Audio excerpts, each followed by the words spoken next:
Very good evening. आप सभी का हार्दिक स्वागत है प्रभात सर सिद्धार्थ एडटेक चैनल पे। तो इकोनॉमिक्स की क्लास चल रही है, कृषि की बात हो रही थी। आज उसी बात को आगे बढ़ाते हैं पिछली क्लास का रिकॉल करते हुए। तो दोस्तों रिवीजन देखो, ऑफलाइन क्लास में तो क्या होता है कि एक लड़के को खड़ा करता हूँ, माइक देता हूँ और 5-10 मिनट उससे बुलवाता हूँ ताकि उसका कॉन्फिडेंस भी आ जाए।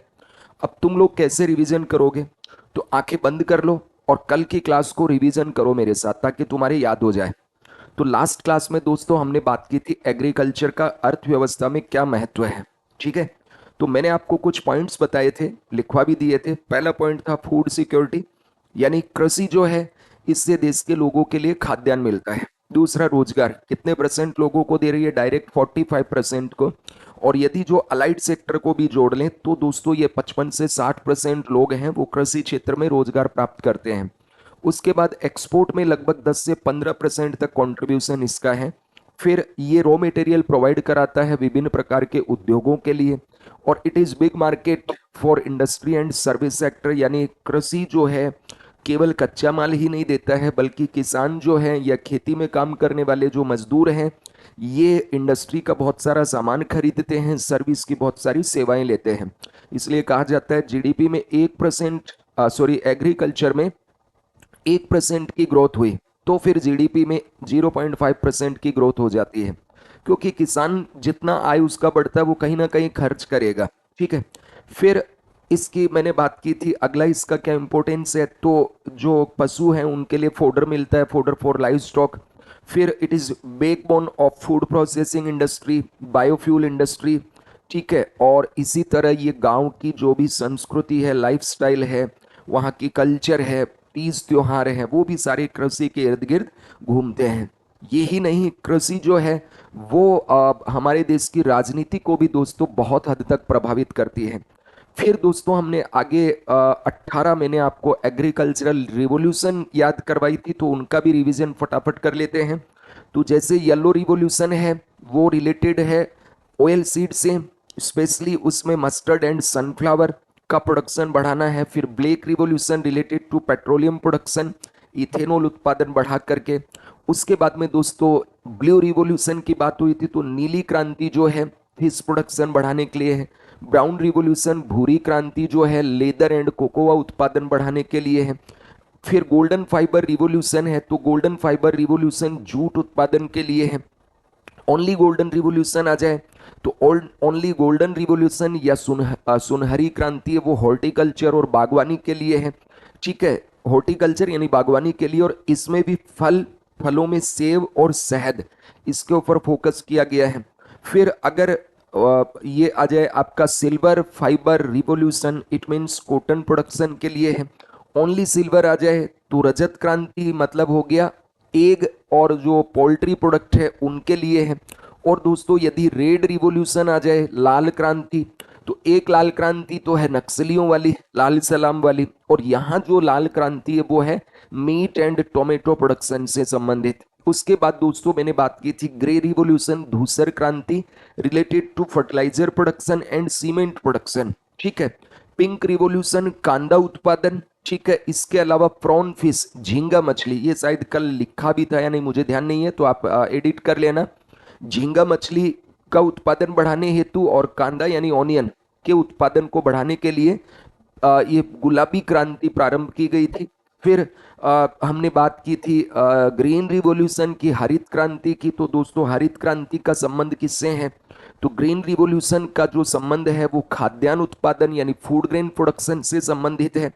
और जो ये ग्रीन रिवॉल्यूशन है, तो ग्रीन रिवॉल्यूशन जो है इसके जनक कौन है वर्ल्ड वाइड अगर आपसे पूछे तो नॉर्मन ई बोरलॉग हैं और भारत के अंदर एमएस स्वामीनाथन है। ठीक है, उसके बाद मैंने कहा था कि जो ग्रीन रिवॉल्यूशन है इसमें कितनी क्रॉप्स को चुना गया है, तो इसमें 6 क्रॉप्स को चुना गया है। गेहूं, मक्का, चावल, फिर जवार, बाजरा, रागी, ये 6 फसलें हैं और इसका ज्यादा फायदा पंजाब हरियाणा को मिला था। उसके बाद दोस्तों व्हाइट रिवॉल्यूशन की बात की थी जिसको ऑपरेशन फ्लड भी कहा जाता है। वर्गीज कुरियन सर के नेतृत्व में 1964-65 में ये शुरुआत हुई। ठीक है, और ऑपरेशन फ्लड है वो 1970 में प्रारंभ हुआ था, 3 चरणों में चला था। इनका संबंध किससे, व्हाइट रिवॉल्यूशन और ऑपरेशन फ्लड का, तो ये मिल्क प्रोडक्शन से। फिर ये सारी क्रांति अगर एक साथ हो जाए, हरी, लाल, पीली, नीली, गुलाबी, काली, जो भी है, तो इसको रेनबो रिवॉल्यूशन कहा गया।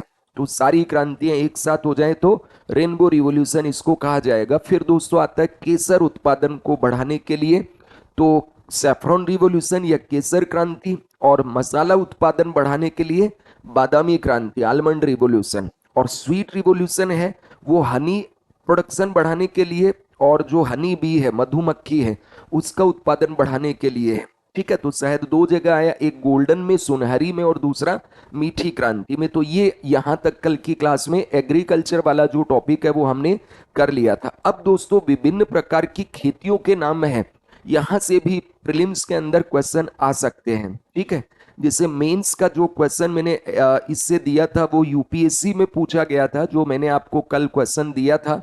विभिन्न प्रकार की जो ये कृषि क्रांतियां हैं, तो मैंने आपको एक कल क्वेश्चन दिया था, explain various types of revolution took place in agriculture after independence in India and how these revolutions have helped in poverty alleviation and food security in India. ठीक है, स्वतंत्रता प्राप्ति के बाद कृषि क्षेत्र में आई विभिन्न प्रकार की जो क्रांतियां हैं उनका उनको वर्णन कीजिए, और इन क्रांतियों ने भारत में गरीबी उन्मूलन और खाद्य सुरक्षा में किस प्रकार सहायता की है, ये क्वेश्चन आपको पूछा हुआ है। तो देखो इनसे भी इस तरह का क्वेश्चन आ सकता है।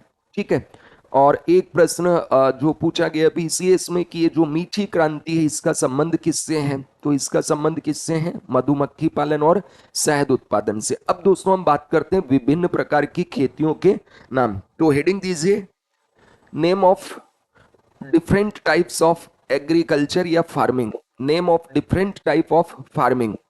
ठीक है, विभिन्न प्रकार की खेतियों के नाम, विभिन्न प्रकार की खेतियों के नाम,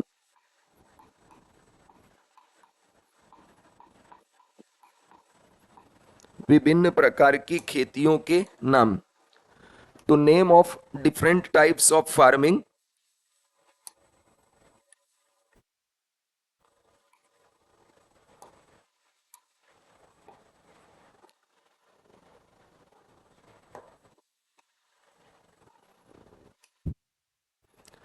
अब देखो इसमें भी आपको वो लिस्ट बना लेनी है, जैसे रिवॉल्यूशंस के लिए हमने कल बनाया था। तो इसमें मैं एक एक आपको इस तरह से बताता जाऊंगा, आप लोग इसके बारे में लिखते जाना। ठीक है, तो इस तरह से बना लीजिए ताकि आपके नोट्स एकदम सही से बन जाएं। ठीक, तो यहाँ पे तो आप लिख लीजिएगा जैसे सीक्वेंस नंबर की टाइप्स ऑफ फार्मिंग।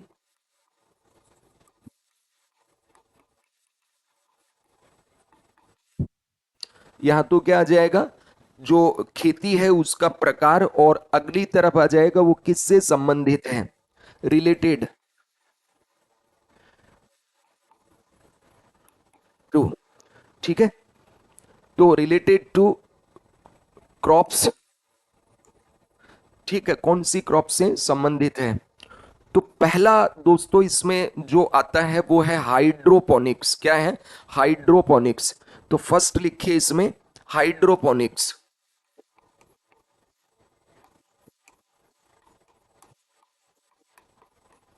पहला लिखिए हाइड्रोपोनिक्स, पहला लिखिए हाइड्रोपोनिक्स। हाइड्रो मतलब होता है पानी में, और पोनिक्स मतलब होता है खेती करना।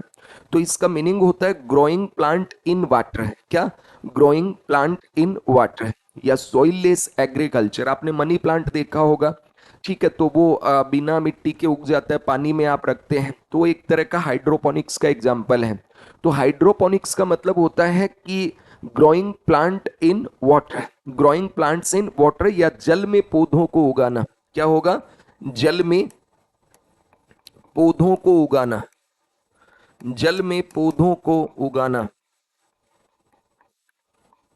ठीक है, जल में पौधों को उगाना, ग्रोइंग प्लांट्स इन वाटर, यानी मृदा रहित कृषि।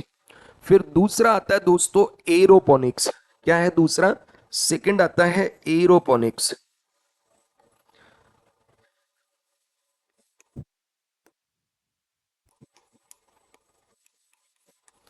एयर मतलब हवा और पोनिक्स मतलब खेती करना।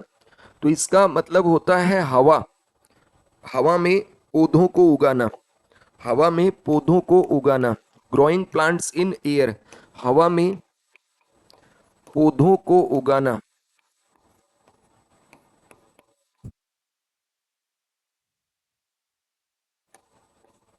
Growing plants in air. अब आप कहोगे सर एयर में पौधे कैसे उगेंगे? उगते हैं, उगेंगे। एयर में पौधे उगाने का मतलब ये नहीं है कि एयर में छोड़ दोगे तो वो ग्रेविटी के कारण नीचे गिर जाएगा। तो एयर में पौधे और वाटर में पौधे कैसे उगाते हैं इसको जरा समझो तुम, फिर अभी मैं वीडियो के माध्यम से दिखाऊंगा आपको कि किस तरह से ये तकनीक काम करती है। देखो पहले इसको समझो। जैसे मान लीजिए ये एक स्पेस है, ठीक है। तो पहले तो क्या है, जैसे नर्सरी में कभी गए होंगे तो नर्सरी में ऐसे छोटी छोटी ये थैलियां होती है लंबी, तो इसमें मिट्टी भर दी जाती है। ये मिट्टी भर दी इसमें और फिर एक बीज डाला, तो ये बीज क्या है, पौधे के रूप में उग गया, ये पौध है। फिर इस पौधे को निकाला जाता है। तो मान लो एरोपोनिक्स जो होता है उसमें क्या होता है कि ये यहाँ पे आपने भर लिया पानी, ये क्या है, पानी, एक टैंक है। पानी का क्या है, ये एक टैंक है जिसमें वाटर है। और ये मान लीजिए एक स्टैंड बना लिया आपने इस तरह से, ठीक है। क्या बना लिया, एक स्टैंड। और इस स्टैंड के ऊपर ये पौधा जो है उसको फिट कर दिया इस तरह से, इस पौधे को फिट कर दिया। यहाँ पे भी एक पौधा आपने ऐसे फिट कर दिया और यहाँ पे भी एक पौधा ऐसे फिट कर दिया, छोटे छोटे स्टैंड बना के। और फिर इस तरह से ये जो पौध है इसको निकाल के, और ये जो पौधे हैं इसकी पौध को आपने यहाँ से निकाल के ऐसे लगा दिया, ठीक है। तो ये देखो पौधे, इसमें ये रूट्स हैं, ये इसमें फंस जाएंगे और नीचे तक आ रही हैं रूट्स इस तरह से। तो ये हो गया इस तरह से, ये इसकी रूट्स। अब क्या होगा, यहां पे हम लगा लेंगे क्या, एक मोटर। क्या लगाएंगे, एक मोटर, पानी की मोटर। और ये जो मोटर है इससे यहां पे ऊपर ये नजल स्प्रे है, ये क्या है, नजल स्प्रे है। इन स्प्रे से क्या होगा, मतलब मोटर चलेगी, इसमें पानी है और इस पानी के अंदर जितने भी, अब ये तो मैंने यहां लिख दिया तो इसको मैं हटा देता हूं दूसरी जगह, ठीक है। तो ये जितनी भी, जैसे नर्सरी के अंदर, अब इसको टैंक को हम चाहें तो बड़ा कर लेते हैं, यहां तक पानी भरा हुआ है। तो ये जो टैंक है इसके ये नजल स्प्रे हैं और ये क्या होंगे, इनमें स्प्रे जाएगा, जैसे ओस की बूंदे होती है बहुत, इस तरह से पानी जाएगा, ये टिप टिप बरसा पानी, ठीक है। तो ये यहाँ पे क्या रहेगी, नमी रहेगी। इसमें तुमने जितने भी जो फर्टिलाइजर वगैरह हैं वो सब मिक्स कर रखे हैं, जितने भी फर्टिलाइजर वगैरह हैं वो सारे के सारे मिक्स कर दिए। और ये जो फर्टिलाइजर हैं दोस्तों इस पानी में घोल दिए, उसके बाद में ये जो पौधे की जड़ें हैं इन जड़ों में ये जा रहा है। तो एक बात बताओ कि पौधे को मिट्टी क्यों चाहिए? पौधे को मिट्टी दो कामों के लिए चाहिए। जैसे ये एक पौधा है तो इस पौधे को मिट्टी क्यों चाहिए, एक तो स्टेबिलिटी के लिए, जैसे इसकी रूट्स इसमें फंस जाए तो ये सीधा खड़ा रहेगा। तो अगर मान लो इसको ये मिट्टी हटा दे तो ये गिर जाएगा तुरंत, तो मिट्टी इसको क्या दे रही है, स्टेबिलिटी दे रही है। दूसरा इसकी जो रूट्स हैं इस मिट्टी से क्या लेती हैं, पोषक तत्व लेती हैं, न्यूट्रिएंट एब्जॉर्व करती है, पानी लेती हैं, nitrogen, phosphorus, muriate of potash, sulphur, zinc, ferrous, manganese वगैरह सब यहाँ से इसको मिलता है। तो अगर इस पौधे को मिट्टी से निकाल कर, मैं मिट्टी से निकाल कर क्या करूं, एक स्टैंड में लगा दूं, जैसे कि यहाँ स्टैंड में लगाया हुआ है, तो स्टेबिलिटी आ गई। फिर इसको न्यूट्रिएंट चाहिए, वो न्यूट्रिएंट युक्त ये वाटर है, तो इस वाटर से स्प्रे कर रहा हूं तो आराम से इस पर जाएगा। इतना बात क्लियर हुआ, इसको कहते हैं एरोपोनिक्स। अब इससे वर्टिकल खेती हो सकती है, ऊर्ध्वाधर। कैसे, ये मान लो ऐसे इस तरह से ये बना लिए 2-2 फीट की ऊंचाई पे। तो जमीन की जो प्रॉब्लम है ना कि भाई आगे भविष्य में हमारे बच्चों के लिए जमीन क्या होगी, तो ऐसे ये स्टैंड बना रखे हैं, ठीक है। इस तरह से स्टैंड बना लिए और इन स्टैंड में छोटे छोटे पौधे तुम आराम से लगा सकते हो। तो तुम्हारे घर की छत के ऊपर बालकोनी में भी यहाँ आराम से पौधे इस तरह से लग जाएंगे। इनकी रूट्स आ गई, ये नीचे इनकी क्या हो गई, रूट्स हो गई, और ये पौधे आराम से ऐसे लग जाएंगे, ठीक है। ये पौधे ऐसे टमाटर आलू के सब लग जाएंगे और छोटी सी जगह में बहुत बड़ी तुम खेती, बड़ी मात्रा में खेती कर सकते हो। तो ये पौधे हैं, इनको न्यूट्रिएंट कहाँ से मिलेगा? तो इस टैंक से मिलेगा।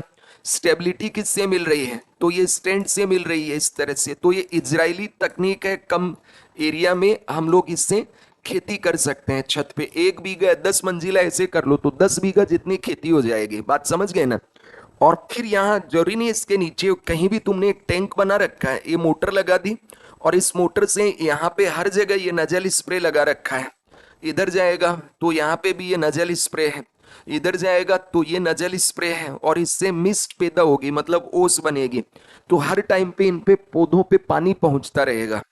इसको कहते हैं एरोपोनिक्स। तो इससे ऊर्ध्वाधर खेती भी की जा सकती है। बात समझ में आ गया? तो ये जो एरोपोनिक्स होता है, इसमें क्या होता है, हवा में पौधों को उगाना। ठीक है, growing plants in the air, growing plants in the air. तो हाइड्रोपोनिक्स मतलब हो गया growing plants in water, growing plants in the water. और एरोपोनिक्स मतलब हो गया ग्रोइंग प्लांट्स इन एयर। ठीक है, ये भी सॉइल लेस एक तरह का खेती होता है। तो इसके अंदर भी क्या होता है, इसके अंदर भी हम लोग खेती कैसे करते हैं एरोपोनिक्स में, इस तरह से करते हैं। अब आता है हाइड्रोपोनिक्स। तो हाइड्रोपोनिक्स में क्या होगा, इसमें भी इस तरह से ये एक स्पेस है, ये पानी का टैंक है, इधर ये पानी भरा हुआ है, और वही एक ऐसे पाइप है, ये इस तरह से, ये क्या पाइप, इस पाइप में यहाँ स्टैंड लगा हुआ है। क्या लगा हुआ है? ये स्टैंड लगा हुआ है, यहाँ स्टैंड। तो वही ऐसे पहले बाहर तुम्हें पौध उगानी होगी। क्या करना होगा, ये मिट्टी की थैली में पौध उगा लिया, फिर इस पौधे को निकाल के यहाँ लगा दिया, और ये रूट्स ऐसे इसकी टिकी हुई है इसमें, और ये पौधा ऐसे फैला हुआ है। ठीक है, ये हो गया रूट्स, और ये इसका पौधा, ये रूट्स इसमें, और ये हो गया ऊपर प्लांट। अब यहाँ जो है एक मोटर लगी हुई है, और इसमें न्यूट्रिएंट युक्त वाटर है। क्या है? न्यूट्रिएंट वाला वाटर है, ये सब पानी है इसमें। ठीक है, अब ये जो मोटर होगी, इसमें ऐसे पाइप होगा, वो पाइप यहाँ डालेगा पानी, और ये पानी बह के जाएगा ऐसे। तो ये रूट्स आराम से इस पानी को ले लेंगे। ठीक है, और फिर यहाँ से ये पानी वापस इसमें आ जाएगा। तो ये जो इस तकनीक से करते हैं, ये है कि पानी के अंदर रूट्स टिकी हुई हैं, फिर खेती हो रही है। तो इसको दोस्तों कहा जाता है हाइड्रोपोनिक्स। क्या बोलते हैं इसको? हाइड्रोपोनिक्स। तो हाइड्रोपोनिक्स का मतलब हो गया growing plants in the water. Clear हुआ? अब हाइड्रोपोनिक्स और एरोपोनिक्स में अंतर क्या है, कि इसके अंदर क्या हो रहा है कि पानी बह रहा है पाइप के अंदर, और एरोपोनिक्स है, इसमें क्या है, तुम मिस्ट यानी एक तरह से ओस पैदा कर रहे हो, इनकी जड़ों तक पानी पहुंच रहा है। तो कम पानी में हाई टेक्नोलॉजी के साथ कम एरिया में तुम खेती कर सकते हो। तो इसको क्या बोलते हैं? एरोपोनिक्स बोलते हैं। क्लियर हुआ? ग्रोइंग हाइड्रोपोनिक्स और एरोपोनिक्स। ठीक है, अब देखो इसको वीडियो के माध्यम से जरा समझने का प्रयास करो, है ना, तो तुम्हें मैं बताता हूं कि ये किस तरह से काम करता है।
चलिए दूसरा देखते हैं, इसमें थोड़ा ये वर्टिकल खेती में वर्टिकली वीडियो दिखाई दे रहा है।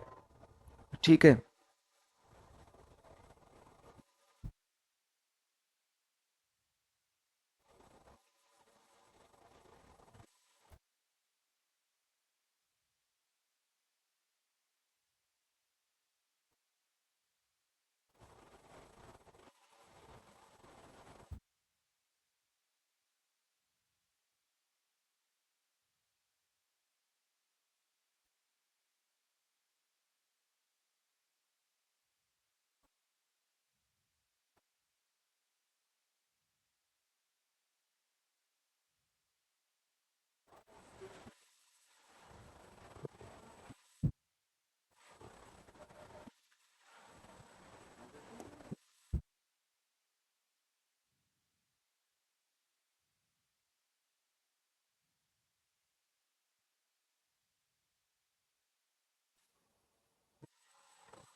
देखो आपको दिखाई दे रहा है, जैसे ये खेती कर रहे हैं, पोटैटो की खेती हो रही है ये। तो इसके तहत ये क्या कर रहे हैं कि भाई पूरे वैज्ञानिक विधि से पहले प्लांट बना रखा है इन्होंने, बहुत हाईटेक प्लांट है ये। ठीक है, यूएस का है, तो इस तरह से इन्होंने पैसा निवेश करके बना लिया, पर आम व्यक्ति भी बना सकते हैं। तो इसमें जैसे रूट्स आपको दिखाई दे रही है पोटैटो की, और इन रूट्स के ऊपर क्या है, ये जो पाइप्स लगे हुए हैं, इन पाइप्स के माध्यम से नजल स्प्रे इनके ऊपर किया जाता है पानी का। ये देख रहे हैं आप, मिस्ट दिखाई दे रहा है आपको, कोहरा टाइप सा। जैसे इसमें देखिए, ये इस तरह से इसकी जड़ों को क्या दे रहा है, पानी दे रहा है इसे।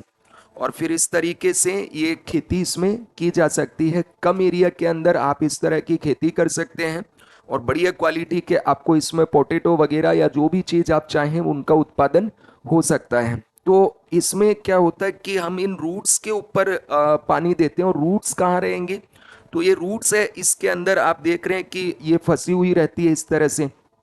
और इसके कारण क्या होता है कि आप वर्टिकल खेती कर सकते हैं। तो ये जो एरोपोनिक्स मेथड है, ये कृषि की नवीन तकनीक है। इसके माध्यम से कम एरिया में भी हम आराम से खेती कर सकते हैं। तो आप इसको देखिए और एंजॉय भी कीजिए किस तरीके से खेती होती है। हालांकि ये महंगी तकनीक है, थोड़ा इसमें टेक्नोलॉजी भी है, तो इसकी ट्रेनिंग लेनी होगी। बाकी तो आप इसको, जैसे एक डर है कि भाई भविष्य में हमारे बच्चों के लिए ज़मीन कम हो जाएगी तो क्या करेंगे, तो ज़मीन की कोई दिक्कत नहीं आने वाली है, ज़मीन भरपूर है। और आवश्यकता आविष्कार की जननी होती है, तो हम खेती कहाँ करेंगे, फिर तो हम खेती छतों पे कर लेंगे। ये तो एरोपोनिक्स है। कल को अगर मान लीजिए हमें आसमान में जाना पड़ा, चांद पे कहीं रहना पड़ा, मंगल पे रहना पड़ा, तो इसी तरह से हम खेती कर सकते हैं। तो ये जो एरोपोनिक्स मेथड होता है दोस्तों, इसके माध्यम से इस तरीके से खेती की जाती है। ठीक है, जैसे ये पूरा इसमें जो भी फर्टिलाइजर वगैरह हैं ये सब हो गए, पानी में इसको मिक्स किया, और फिर पानी में मिक्स करके और जो पौधे हैं उनकी जड़ों तक इसको पहुंचाया जाएगा। तो इस तरह से ये खेती होती है, और पूरी हाईटेक होती है एक तरह से। अब देखो यहाँ पे पोटैटो लगा हुआ है, आप आराम से इसको निकाल सकते हैं। ठीक है, और मिस्ट के माध्यम से ये पूरी तरह से खेती होती है, और पूरा टेक्नोलॉजी के माध्यम से तुम इसको देख भी सकते हो। तो क्लियर हो गया होगा आपके कि एरोपोनिक्स मेथड क्या होता है, किस तरीके से इसमें पानी वगैरह जा रहा है, ये भी आप देख पा रहे हैं। ठीक है, तो चूंकि मिट्टी है वो हमें क्या देती है, एक स्टेबिलिटी दे रही है। तो स्टेबिलिटी यहाँ पे आपको किससे, स्ट्रक्चर से मिल गया। और दूसरा न्यूट्रिएंट है वो आपको इस पानी में घोल करके और उसके बाद में आपको दिया गया, और इस तरह से ये खेती होती है। इसमें आप देख रहे हैं ये कोहरा सा आपको जो दिखाई दे रहा है, वो मिस्ट पैदा करके ये खेती की जा रही है। तो ये है दोस्तों एरोपोनिक्स टेक्नोलॉजी, और इसका काफ़ी महत्व बढ़ता जा रहा है। विशेष करके इजराइल जैसे जो देश है जहाँ पे बहुत कम आबादी है, बहुत कम क्षेत्र में ज्यादा आबादी रहती है, एरिया उनके पास कम है, डिजर्ट है, फिर तो उनके द्वारा इस तरह की ये खेती की जा रही है। तो आशा करता हूं आपके एकदम क्लियर हो गया होगा ये, है ना। चलिए अब आगे बढ़ते हैं हम लोग। तो ठीक है, ये पूरा का पूरा मैंने आपको एक्सप्लेन किया है।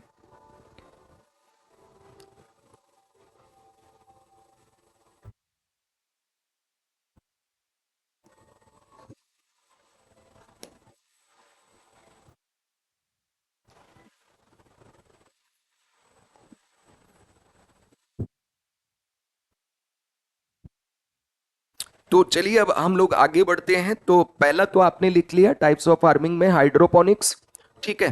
दूसरा दोस्तों मैंने आपको बताया एरोपोनिक्स क्या होता है, हवा में पौधे उगाना, तो growing plants in the air. उसके बाद में दोस्तों आता है एपी कल्चर। तो तीसरा लिखिए, थर्ड तीसरा जो पॉइंट है लिखिए एपी कल्चर। ये तो बचपन से आप सुनते आ रहे होंगे, एपी कल्चर। बताओ एपी कल्चर का मतलब क्या है। तो एपी कल्चर का मतलब हो गया बी कीपिंग, मधुमक्खी पालन। क्या है, मधुमक्खी पालन, शहद उत्पादन के लिए मधुमक्खी पालन या बी कीपिंग।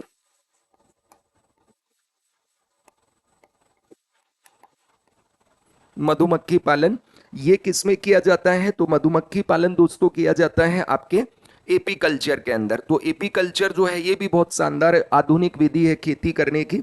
उसके बाद में हम लोग आगे बढ़ते हैं। फिर वापस से ऐसे ही बना लीजिए आप लोग अपने नोट्स के अंदर।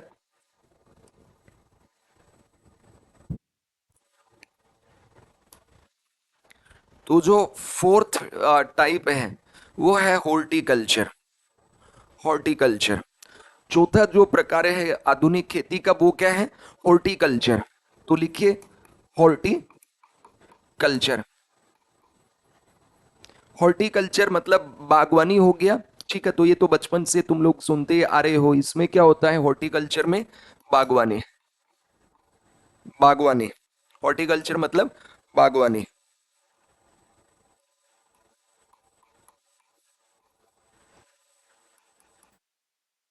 ठीक है। बागवानी में फल सब्जी और चाय कॉफी इनके बागानों में जो हम खेती करते हैं, हॉर्टिकल्चर मीन्स हॉर्टिकल्चर हो गया।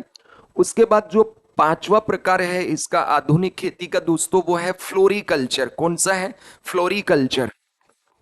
तो पांचवा लिखिए फ्लोरिकल्चर। ये फैक्चुअल है एकदम, इनको याद करना पड़ेगा, लेकिन दोस्तों इसमें कई बार आपको क्वेश्चन पूछा जा सकता है। पीसीएस जैसे एग्जाम में तो 2 नंबर में ये पूछ लेगा एरोपोनिक्स, ठीक है। जैसे इधर आरएस होता है, एमपीपीएससी होता है, तो वहां तो सिर्फ एक लाइन में अति लघुत्रात्मक प्रश्न भी आते हैं। तो सिविल सर्विस के अंदर तो डिटेल आते हैं। इसमें आपसे पूछा जा सकता है कि कमेंट ऑन फ्लोरिकल्चर। तो फ्लोरिकल्चर मतलब हो गया प्रोडक्शन ऑफ फ्लावर, फूलों का उत्पादन करना। क्या करना, फूलों का उत्पादन करना। फूलों का उत्पादन करने वाली जो आधुनिक कृषि पद्धति है उसको क्या बोलते हैं, फ्लोरिकल्चर कहते हैं। तो देखो 5 मैंने आपको सिखा दी है। पहला कौन सा हो गया, हाइड्रोपोनिक्स। हाइड्रोपोनिक्स मतलब हो गया growing plants in water. Second मैंने आपको बताया एरोपोनिक्स। एरोपोनिक्स का मतलब हो गया ग्रोइंग प्लांट्स इन एयर, हवा में पौधे उगाना। फिर मैंने आपको बताया एपी कल्चर। तो एपी कल्चर का मतलब हो गया बी कीपिंग या मधुमक्खी पालन। उसके बाद मैंने सिखाया चौथा हॉर्टिकल्चर। हॉर्टिकल्चर मतलब बागवानी, ठीक है। और फिर फ्लोरिकल्चर, तो फ्लोरिकल्चर मतलब प्रोडक्शन ऑफ फ्लावर्स। उसके बाद दोस्तों आता है ओलेरी कल्चर, सब्जियों का उत्पादन। कौन सा, ओलेरी कल्चर, सब्जियों का उत्पादन। तो नेक्स्ट छठवां नंबर लिखिए, 6 नंबर, ओलेरी कल्चर, सब्जियों का उत्पादन।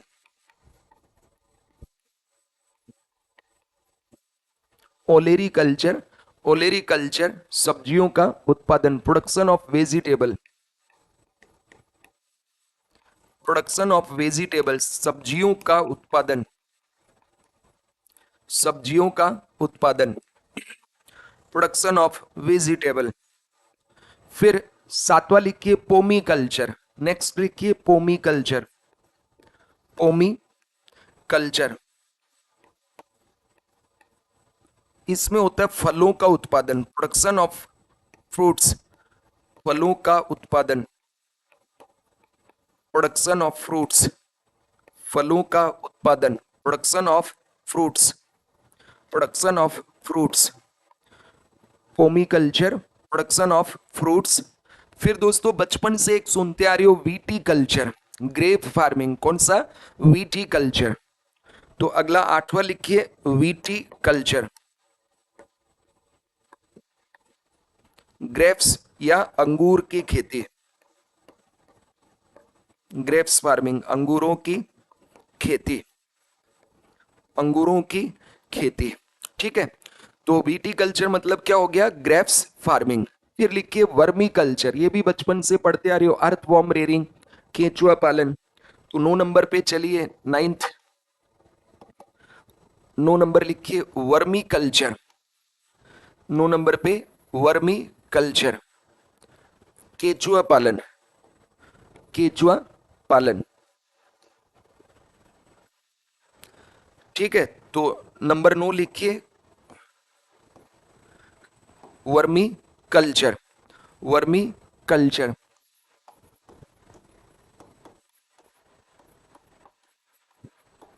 और ये क्या है? केंचुआ पालन,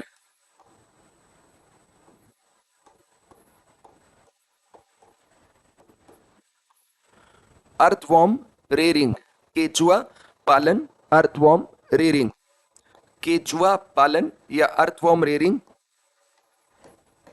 ठीक है, तो वर्मी कल्चर में क्या किया जाता है कि जो केचुआ होते हैं वर्मी कंपोस्ट बनाने के काम आते हैं, उनका प्रोडक्शन किया जाता है। उसके बाद दोस्तों आती है पीसी कल्चर, ये भी बचपन से पढ़ते आ रहे हो पीसी कल्चर।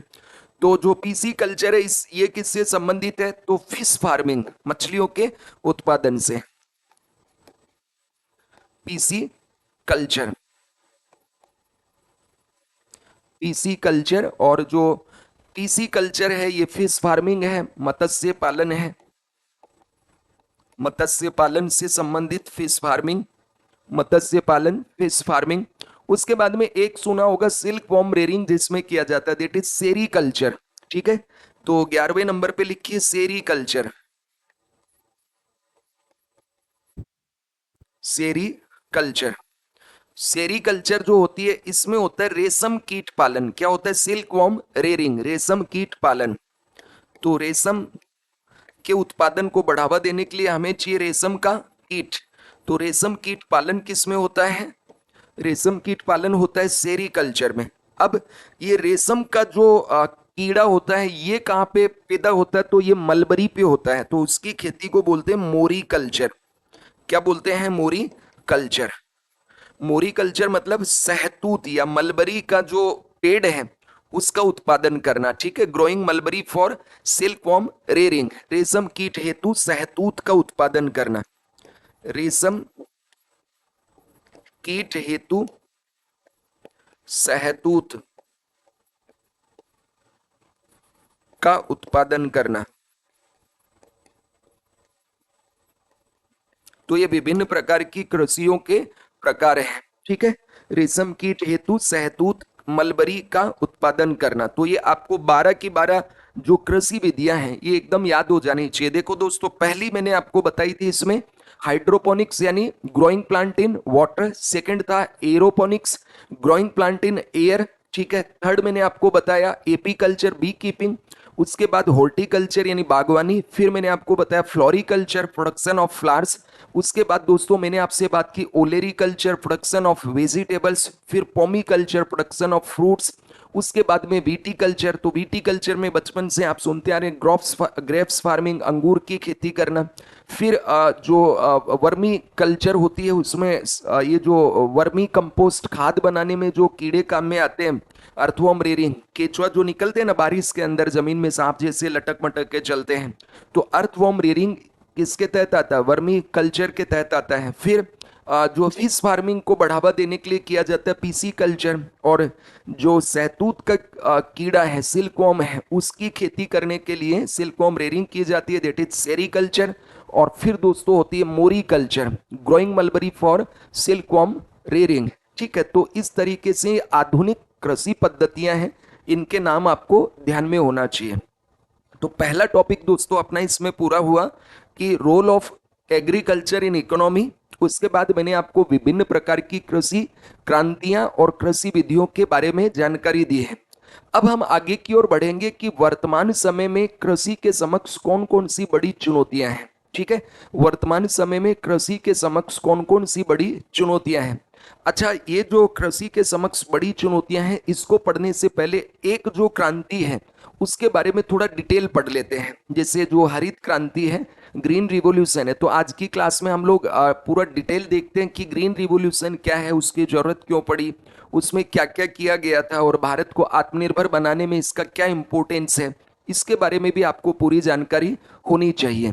तो देखो, बात है आजादी के समय की। आजादी के समय आप जानते हैं कि भारत के अंदर जो है बहुत ज्यादा गरीबी थी, भूखमरी थी। ठीक है, और हमारे देश के अंदर क्या है कि खाद्यान्नों के मामले में हम आत्मनिर्भर नहीं थे।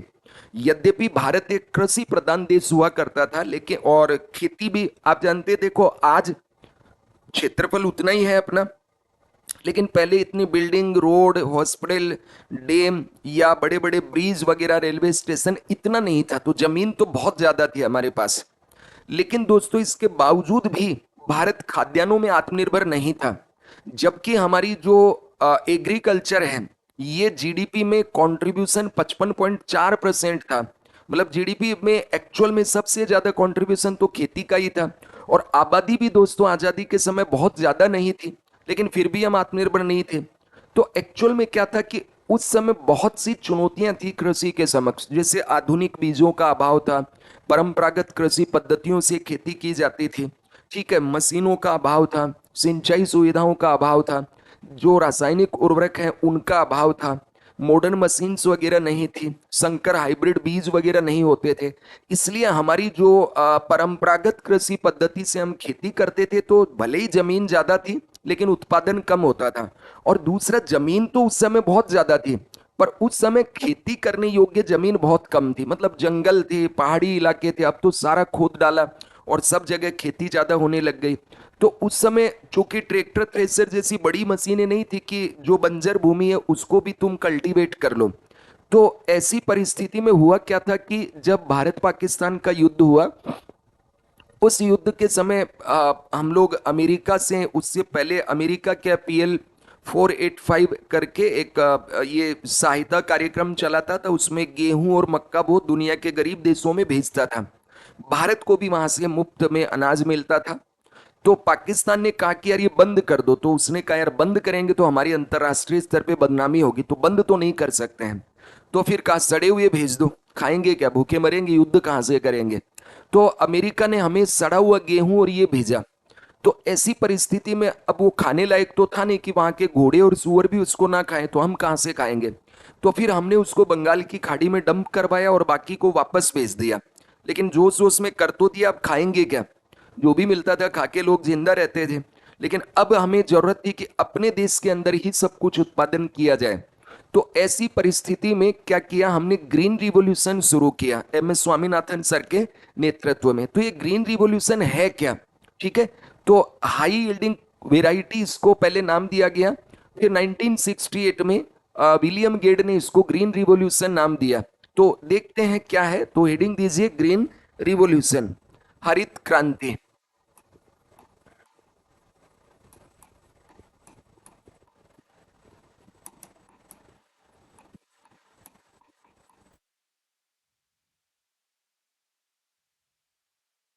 बेसिक तो कल मैंने आपको इसके लिखवा दिए थे, अब आज इसको डिटेल पढ़ेंगे, चूंकि ग्रीन रिवॉल्यूशन से काफी बड़े प्रश्न आने की पॉसिबिलिटी रहती है। ठीक है, तो देखो ग्रीन रिवॉल्यूशन क्या है दोस्तों, कि कृषि के जो परंपरागत मेथड थे, परंपरागत तरीकों से जो हम खेती करते थे, उसके स्थान पर आधुनिक विधियों से खेती की जाने लगी। कृषि के जो ट्रेडिशनल ओल्ड मेथड थे, उनके स्थान पर नई विधियों से, नए तरीकों से खेती जब शुरू हुई, जिसमें रासायनिक उर्वरकों का इस्तेमाल किया गया, हाइब्रिड उन्नत किस्म के बीजों का इस्तेमाल किया गया, कीटनाशकों का इस्तेमाल किया गया, आधुनिक कृषि उपकरणों का इस्तेमाल किया गया, सिंचाई व्यवस्था में बहुत सारा सुधार किया गया, और इन सब के परिणाम स्वरूप हमारे देश के अंदर एग्रीकल्चर में जब काफी आमूलचूल चेंज हमने किया, तो इसी को लोगों ने क्या नाम दिया, यार ये तो रिवॉल्यूशन हो गया। क्योंकि जब तुमने क्या किया, देसी जो तरीके तुम्हारे परंपरागत तरीके थे, उन तरीकों के स्थान पे आधुनिक तरीके लाए, जिसमें रासायनिक बीज, उन्नत किस्म के पेस्टिसाइड, उन्नत किस्म के बीज, सिंचाई सुविधा, किसानों को सस्ता लोन वगैरह देने लग गए, सिंचाई परियोजनाओं को बढ़ावा दिया, उपकरण बहुत ज्यादा मिलने लगे। इसके परिणाम स्वरूप क्या हुआ कि कृषि में उत्पादन एकदम से बढ़ गया। तो इसी, ये तो क्रांति हो गई ना। एक भूखा देश, गरीब देश जो दूसरे देशों पर निर्भर था, वहां पे रिवोल्यूशन हो रहा है, खेती में खूब उत्पादन हो रहा है और हम आत्मनिर्भर बन गए। तो ये क्रांति हो गई। क्रांति मतलब होता है बहुत बड़ा चेंज हो जाए, आमूल चूल बदलाव कर देना, पुरानी जो सिस्टम उसको बदल देना। तो ये जब ऐसा हुआ तो इसी को हमने क्या नाम दिया, ग्रीन रिवोल्यूशन। भारत में ग्रीन रिवॉल्यूशन हुआ था तीसरी पंचवर्षीय योजना के अंत में, यानी 1966 में, विशेषकर खरीफ फसलों के साथ में ये ग्रीन रिवॉल्यूशन दोस्तों हुआ था। और एम एस स्वामीनाथन सर हैं, उनके नेतृत्व में हुआ, इसलिए एम एस स्वामीनाथन को ग्रीन रिवॉल्यूशन का जनक या फादर भी कहा जाता है। क्या कहा जाता है, father of green revolution in India. ठीक है, तो इसकी परिभाषा क्या हो जाएगी, a new era started with the kharif crops in 1966 with the promotion of use of new technology in place of the traditional agricultural methods, in which the use of chemical fertilizers, pesticides, improved seeds, modern agricultural equipments, irrigation projects, cheap credit, etc. It was uh, made as a green revolution, या it was named as a green revolution. इसी को हमने क्या नाम दिया कि ये हरित क्रांति हो गई, है ना। तो भारत के अंदर कृषि के जो परंपरागत तरीके थे, उनके स्थान पर नई तकनीक, जिसमें रासायनिक उर्वरकों का इस्तेमाल किया गया, कीटनाशकों का इस्तेमाल किया गया, आधुनिक उन्नत किस्म के बीजों का इस्तेमाल किया गया, और आधुनिक जो कृषि मशीनरी है उसका इस्तेमाल किया गया। सिंचाई परियोजनाओं में व्यापक सुधार किया गया, किसानों को सस्ता ऋण दिया गया। और इन सब के प्रयोग को बढ़ावा देकर 1966 में खरीफ की फसल के साथ एक नए युग की भारत में शुरुआत हुई। उसी को हरित क्रांति नाम दिया गया। क्लियर हुआ सभी के? तो इसमें लिखिए जरा, कृषि के परिभाषा लिखिए, कृषि के परंपरागत, कृषि के परंपरागत तरीकों के स्थान पर, कृषि के परंपरागत तरीकों के स्थान पर, हिंदी वाले एक बार लिख लें, कृषि के परंपरागत तरीकों के स्थान पर नई तकनीक, जिसमें नई तकनीक जिसमें रासायनिक उर्वरक, रासायनिक उर्वरकों, कीटनाशकों, रासायनिक उर्वरकों, कीटनाशकों, उन्नत किस्म के बीजों, उन्नत किस्म के बीजों,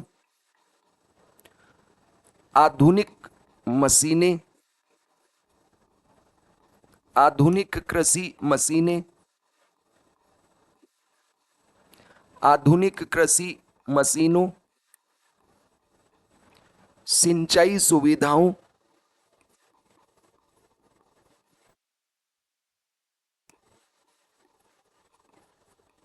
सिंचाई सुविधाओं,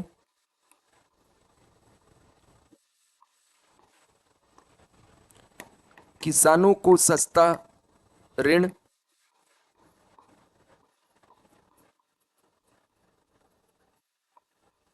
देकर, किसानों को सस्ता ऋण देकर 1966 में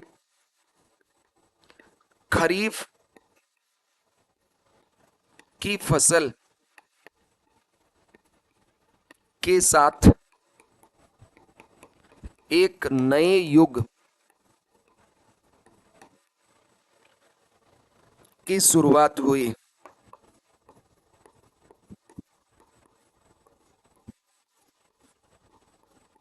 जिसे ग्रीन रिवॉल्यूशन, हरित क्रांति कहा गया। नोट कर लीजिए हिंदी मीडियम स्टूडेंट, फिर एक्सप्लेन करूंगा, इंग्लिश वाले बच्चे लिखते रहिए। A new era A new era started with the Kharif crop in 1966.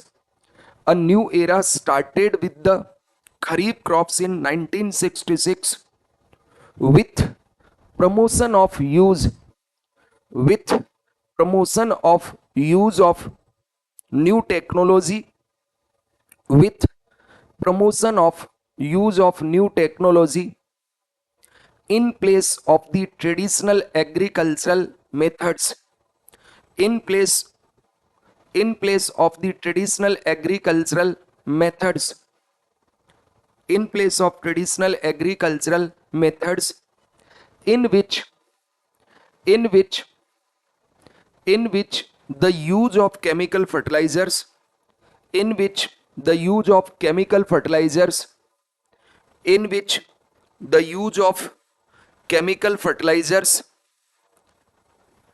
pesticides pesticides pesticides, improved variety of seeds improved variety of seeds improved variety of seeds, modern agricultural machines modern agricultural machines modern agricultural machines and agricultural equipment and agricultural equipments, irrigation facilities irrigation facilities irrigation facilities, cheap credit to farmers for agriculture cheap credit to farmers for agriculture, etc etc etc. It was named as green revolution it was named as green revolution it was named as green revolution, जिसे हरित क्रांति नाम दिया गया। अब समझो इसको क्या है। मैंने आपको समझाया कि भारत पहले कृषि में पिछड़ा हुआ था, दूसरे देशों पर निर्भर थे, क्योंकि हमारे देश के अंदर परंपरागत विधियों से खेती होती थी। और आप जानते हैं कि ब्रिटिश भी बहुत ज्यादा एक्सप्लॉइटेशन करते थे फार्मर्स का। मशीनें नहीं थी, निवेश का अभाव था, वित्त का अभाव था, सिंचाई सुविधाओं का अभाव था, बहुत सारी चुनौतियां थी। तो 1966 में हमने ग्रीन रिवॉल्यूशन जब स्टार्ट किया तो हमने क्या किया कि जो परंपरागत विधियां, तकनीक, मेथड थे उनको बदल दिया। उनके स्थान पे हमने क्या प्रारंभ किया, तो उनके स्थान पे हमने आधुनिक तरीकों से खेती करना शुरू किया। और आधुनिक तरीके मतलब क्या? Use of chemical fertilisers and pesticides, use of improved variety of seeds like hybrid seeds, genetically modified seeds. फिर हमने यूज किया क्या, तो आधुनिक मशीनों से खेती करना प्रारंभ किया। पहले सिंचाई वगैरह चड़स से होती थी, कुएं में लेदर का बोरा डाल के फिर ऊंट से निकाल के, तो कितना बहुत मेहनती काम होता था। अब मोटर से काम होने लगा, ट्यूबवेल, कुएं वगैरह से। ठीक है, फिर सस्ता लोन दिया गया। इसके अलावा कोल्ड स्टोरेज वेयर हाउस बनाए गए, किसानों को बहुत ज्यादा प्रशिक्षण दिया गया। इस तरीके से एग्रीकल्चर में नवाचार किया गया और इसके परिणाम स्वरूप एग्रीकल्चर में एकदम रिवॉल्यूशन हो गया। आमूलचूल बदलाव के साथ प्रोडक्शन बहुत तेज हुआ, तो हमने नाम क्या दिया यार, ये तो क्रांति हो गई। इसी को दोस्तों क्या नाम दिया गया? Green revolution. क्या नाम दिया? Green revolution. अब लिखिए फैक्ट्स अबाउट ग्रीन रिवॉल्यूशन, हरित क्रांति से संबंधित कुछ महत्वपूर्ण तथ्य, फैक्ट्स रिलेटेड ग्रीन रिवॉल्यूशन। तो पहला लिखिए फादर ऑफ ग्रीन रिवॉल्यूशन। पहला लिखें father of green revolution, father of green revolution, father of green revolution. तो विश्व में दोस्तों इसका जो हरित क्रांति के जनक हैं वो है नॉर्मन ई बोरलॉग, और भारत के अंदर इसके जो जनक हैं वो है एम एस स्वामीनाथन। ठीक है, नॉर्मन ई बोरलॉग जो हैं ये दुनिया भर में हरित क्रांति के जनक माने जाते हैं। तो जो नॉर्मन ई ई मतलब अर्नेस्ट बोरलॉग, ठीक है, ये यूएसए के हैं। इनको विश्व में हरित क्रांति का जनक माना जाता है। ठीक है, तो फादर ऑफ ग्रीन रिवॉल्यूशन किसको कंसीडर किया जाता है? Norman E Borlaug. और भारत में इसके जो जनक माने जाते हैं वो सब आप जानते हैं, श्री एम एस स्वामीनाथन। कौन है? M S Swaminathan.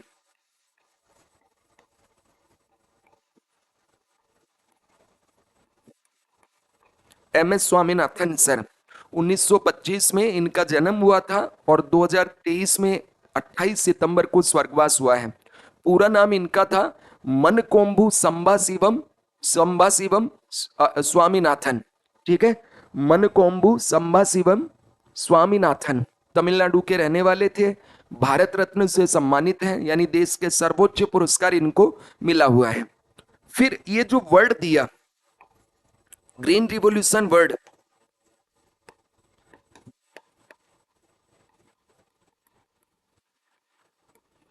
ये वर्ड किसने दिया है? तो ये जो शब्द है 1968 के अंदर अमेरिका के विलियम गेड ने दिया है। डॉक्टर विलियम गेड ने। किसने दिया? डॉक्टर विलियम गेड ने। डॉक्टर विलियम गेड, डॉक्टर विलियम गेड ने कब दिया? 1968 में। और कहां के हैं? यूएसए के साइंटिस्ट हैं। तो ये जो शब्द दिया था, ये शब्द दिया था दोस्तों सर्वप्रथम डॉक्टर विलियम गेड ने, और विलियम गेड ने ये शब्द दिया था 1968 में। तो ये तीनों आपके चीजें याद होना चाहिए कि दुनिया में इसके जनक किसको कंसीडर किया जाता है? तो नॉर्मन अर्नेस्ट बोरलॉग सर को। भारत में इसका जनक किसको कंसीडर किया गया है? एम एस स्वामीनाथन सर को। इन्होंने नॉर्मन ई बोरलॉग के साथ मिलकर के काफी काम किया। और ये शब्द जो दिया है ये 1968 में अमेरिका के जो साइंटिस्ट हैं डॉक्टर विलियम गेड, उन्होंने ये शब्द दिया है। अब आप कहोगे कि सर ये शुरुआत तो पहले ही हो गई थी और शब्द इतना बाद में क्यों आया? तो भाई पहले क्रांति होगी, क्रांति होगी उसके बाद कोई नाम दे दिया इसका। तो इसका एक्चुअल में पहले नाम क्या था? High yielding crop variety. High yielding crop variety. ठीक है, अधिक उत्पादन वाली फसलें ऐसे। और फिर इसमें जब बहुत ज्यादा प्रोडक्शन होने लगा तो इसका नाम क्या दे दिया गया? ग्रीन रिवॉल्यूशन बाय विलियम गेड। अब लिखिए हरित क्रांति के प्रमुख तत्व। ठीक है, की एलिमेंट्स ऑफ ग्रीन रिवॉल्यूशन, हरित क्रांति के प्रमुख तत्व लिखिए। हरित क्रांति के प्रमुख तत्व, की एलिमेंट्स ऑफ ग्रीन रिवॉल्यूशन। हरित क्रांति के प्रमुख तत्व, हरित क्रांति के प्रमुख तत्व, की एलिमेंट्स ऑफ ग्रीन रिवॉल्यूशन। दोस्तों देखो, अभी पॉलिटी की क्लास भी शुरू कर दी है, 2 क्लास उसमें हो चुकी है। फिर मंडे को तीसरी क्लास होगी। कल संडे है तो संडे को तो अपना ऑफ रहता है। तो आप में जो भी बच्चे अगर 2025 में देना चाह रहे हैं, या जो फाउंडेशन की तैयारी कर रहे हैं, या जिनका पॉलिटी कमजोर है, या जिनको कंसेप्ट समझ में नहीं आते हैं, क्वेश्चन गलत हो जाते हैं, तो वो पॉलिटी वाला बैच भी ज्वाइन कर सकते हैं। उसका भी फीस इतना ही है और उसको बहुत बेसिक से लेके चल रहा हूं मैं। ठीक है, एकदम शुरुआत से उसको लेके चल रहा हूँ। बाइलिंगुअल बैच है, इसी तरह वहां पे पढ़ा रहा हूँ। तो आपका पॉलिटी भी बहुत अच्छे से वहां तैयार हो जाएगा। जिस तरह से इकोनॉमी आप पढ़ रहे हैं, तो ये दोनों सब्जेक्ट काफ़ी लंबे समय से पढ़ाने का मुझे अनुभव रहा है और आप ज्वाइन कर सकते हैं। आपके कोई दोस्त हो तो आप उनको भी बता सकते हैं। और इकोनॉमी के लिए भी आप अपने कोई और दोस्त हो जो मान लीजिए मुझसे कहीं भी पढ़े हों, ठीक है, चाहे वो जयपुर में पढ़े हों, चाहे ग्वालियर में पढ़े हों, चाहे छत्तीसगढ़ में पढ़े हैं, या दिल्ली में मेरे स्टूडेंट रहे हुए हैं, कोई भी आपका जानकार है तो आप उनको भी इसके बारे में बता सकते हैं। तो थोड़ा सा मेरी हेल्प होगी और आप ज़्यादा से ज़्यादा जितने बच्चे पढ़ जाए उतना ही अच्छा है। शिक्षा तो फैलना ही चाहिए। तो अब हेडिंग दीजिए की एलिमेंट्स ऑफ ग्रीन रिवॉल्यूशन, हरित क्रांति के प्रमुख तत्व। तो देखो हरित क्रांति के प्रमुख तत्व यानी ये जो ग्रीन रिवॉल्यूशन, इसमें क्या क्या हुआ था, है ना। तो पहला जो इसका कार्यक्रम था वो था अधिक उपज देने वाली फसलों का कार्यक्रम। पहला क्या है, तो पहला लिखिए अधिक उपज देने वाली फसलों का कार्यक्रम। अधिक उपज देने वाली फसलों का कार्यक्रम, programme of high yielding crops. Programme of high yielding crops, अधिक उपज देने वाली फसलों का कार्यक्रम, programme of high yielding crops. ठीक है, programme of high yielding crops. अब दोस्तों ये प्रोग्राम कब शुरू हुआ, तो ये जो प्रोग्राम है ये 1970-71 में प्रारंभ हुआ था।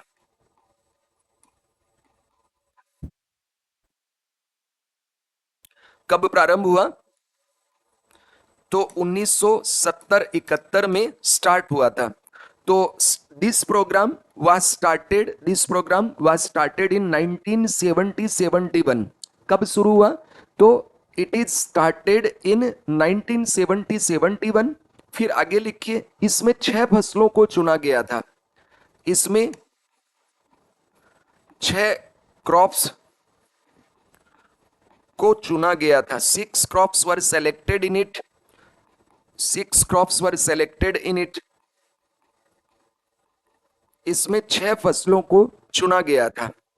कितनी फसलों को, 6 फसलों को इसमें चुना गया था। और ये 6 क्रॉप्स कौन कौन सी थी, तो ये 6 क्रॉप्स थी जो इसमें शामिल थी वो थी, एक तो इसमें आपका गेहूं, व्हीट, दूसरा था मक्का, मेज, तीसरा था धान यानी चावल, पेडी या राइस, एक ही या दोनों, फिर जवार, जवार को इंग्लिश में भी जवारी बोलते हैं, बाजरा, इंग्लिश में बाजरा ही लिखना है, और रागी, रागी को रागी लिखना है। ठीक है, तो 6 crops were selected in it, wheat, maize, paddy या rice, jowar, bajra and ragi, jowar, bajra and ragi. कितनी क्रॉप्स चुनी गई, तो प्रोग्राम का नाम क्या है, अधिक उपज देने वाली फसलों का कार्यक्रम, programme of high yielding crops. कब शुरू हुआ, तो शुरुआत हुआ 1970-71 में। कितनी क्रॉप्स थी इसमें शामिल, 6 crops were selected in it, wheat, मेज, धान या पेडी, राइस, ज्वार, बाजरा एंड रागी।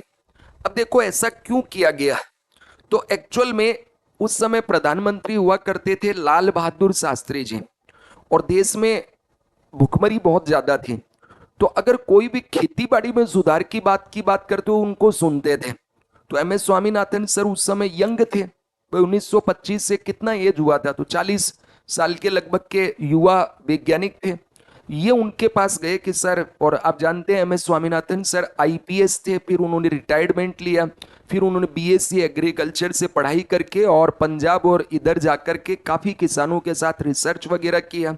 और 1960 में भारत की पहली जो कृषि विश्वविद्यालय खुली थी, पंत कृषि, जीबी पंत कृषि विश्वविद्यालय, जो उत्तर प्रदेश में थी, अभी उत्तराखंड में है, उसमें उन्होंने रिसर्च किया। तो ये हरित क्रांति की शुरुआत एक्चुअल में किस यूनिवर्सिटी में होती है भारत में, तो जीबी पंत कृषि विश्वविद्यालय में। ठीक है, वहीं पे उन्होंने रिसर्च किया। फिर ये गए लाल बहादुर शास्त्री जी के पास और उन्होंने कहा देख खेती बाड़ी की बात करें तब तो सुनू, वरना मेरा खाली पीली टाइम खराब मत करना। तो कहा सर मैं इन्हीं की बात करने आया हूं। देखो पूरे देश में अगर एक साथ हरित क्रांति चलाएंगे तो अभी संभव नहीं है, चूंकि इतना पैसा हमारे पास नहीं है। अभी देश में भुखमरी है तो रोटी चाहिए, फल सब्जी बाद में देख लेंगे, तेल बाद में देख लेंगे, अभी क्या चाहिए, रोटी चाहिए, सीरियल चाहिए, हमें खाद्यान्न चाहिए। इसलिए इसमें आप देख रहे होंगे पूरी जो 6 फसलें ये सीरियल्स हैं, खाद्यान्न है, फूड ग्रेन है। ठीक है, तो इसमें गेहूं, चावल, मक्का, जवार, बाजरा, रागी जो खाद्यान्न है उनको चुना गया। फिर कहा कि सर हम इनको पूरे देश में नहीं, उन एरिया में चलाएंगे जहां पे सिंचाई सुविधा ऑलरेडी है। तो इसमें चुना गया पंजाब, हरियाणा, यूपी, बिहार, वेस्ट बंगाल और साउथ में तमिलनाडु और केरल। तो कौन कौन से एरिया में इसको चुना गया, तो इसमें कितने राज्य थे, मतलब किन राज्यों में ये प्रोग्राम चलाया गया,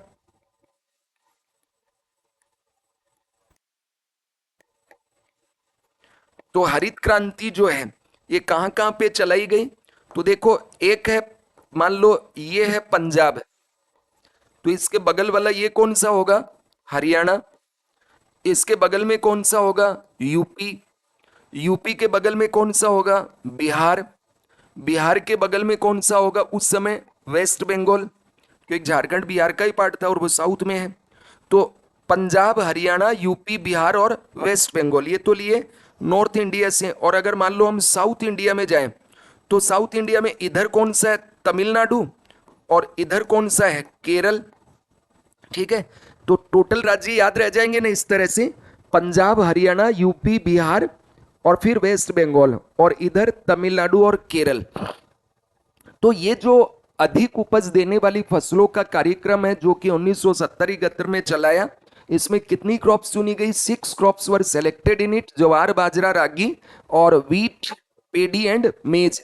और किन किन क्षेत्रों में ये सफल रहा? तो this programme was very successful in Punjab, Haryana, UP, Bihar, West Bengal, Tamil Nadu and Kerala.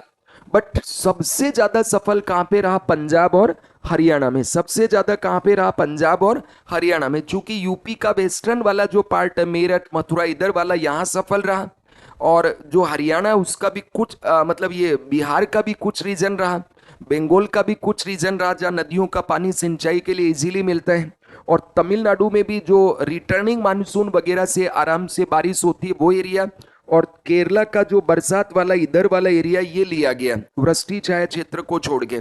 तो यहाँ ये काफी सफल रहा। इसीलिए आप जानते हैं कि पंजाब और हरियाणा के किसान सबसे ज्यादा अमीर हैं, क्योंकि वहां उनको काफी फायदा मिला और उस समय खूब निवेश किया गया सरकार के द्वारा।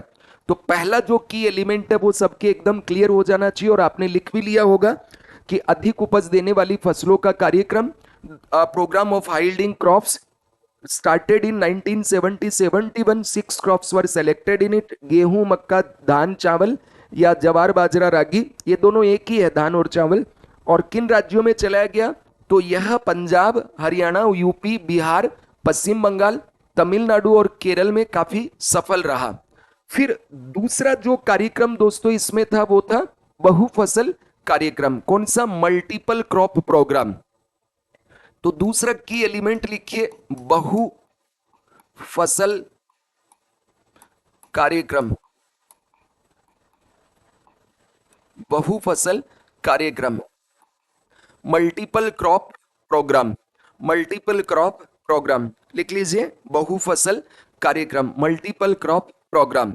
अब देखो, बहुफसल कार्यक्रम के तहत क्या किया हमने? मल्टीपल क्रॉप प्रोग्राम के तहत ये किया गया कि हमारे देश के अंदर पहले होते थे देसी बीज, और वो पकते थे 6 महीने में।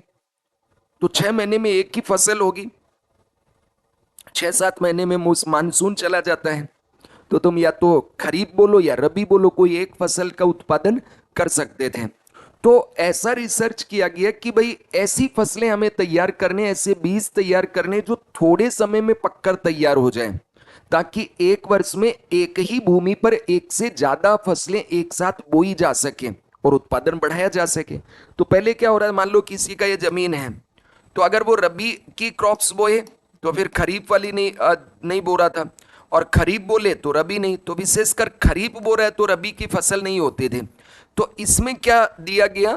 Preference will be given to the varieties that mature in a short time period, so that many crops can be sown simultaneously on the same land in a year and more than once, and production can be increased। तो इसमें लिखिए, थोड़े समय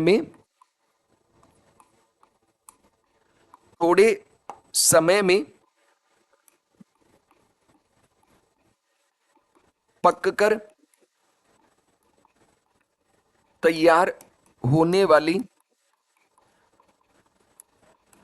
किस्मों, थोड़े समय में पककर तैयार होने वाली किस्मों को प्राथमिकता दी गई।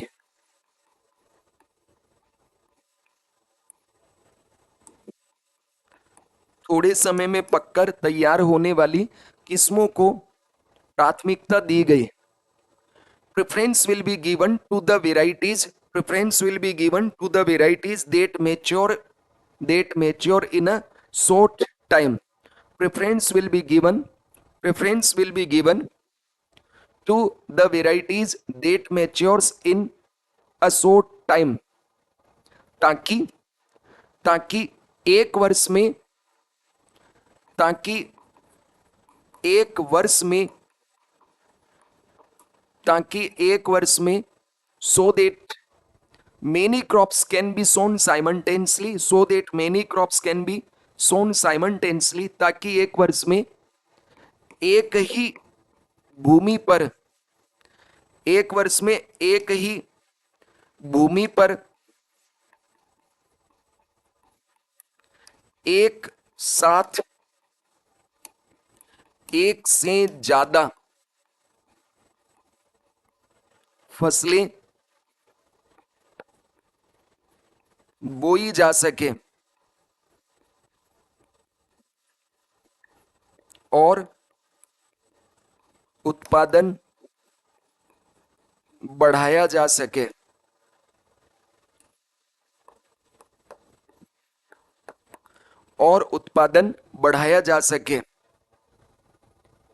So that many crop can be sown simultaneously on the same land in a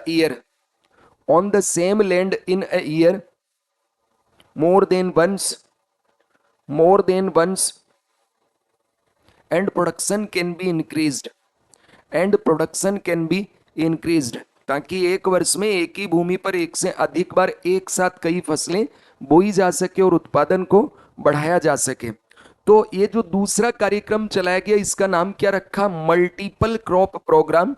तो इसके तहत ये किया गया कि ऐसे किस्मों को, ऐसे बीजों के उत्पादन को प्राथमिकता दी गई जिसमें कम समय में पककर तैयार होने वाले बीज हों, ताकि हम एक जो फसल वर्ष है उसमें एक से ज्यादा फसलों को बो सके और उत्पादन को बढ़ाया जा सके। उसके बाद तीसरा जो इसका की एलिमेंट्स है, तीसरे की एलिमेंट्स के तहत क्या, छोटी जो इरिगेशन प्रोजेक्ट्स है उस पर बल दिया गया। तो एम्फेसिस ऑन माइनर इरिगेशन। तो तीसरा लिखो, लघु सिंचाई परियोजनाओं,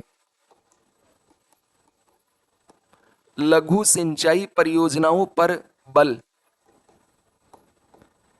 emphasis on minor irrigation projects, लघु सिंचाई परियोजनाओं पर बल,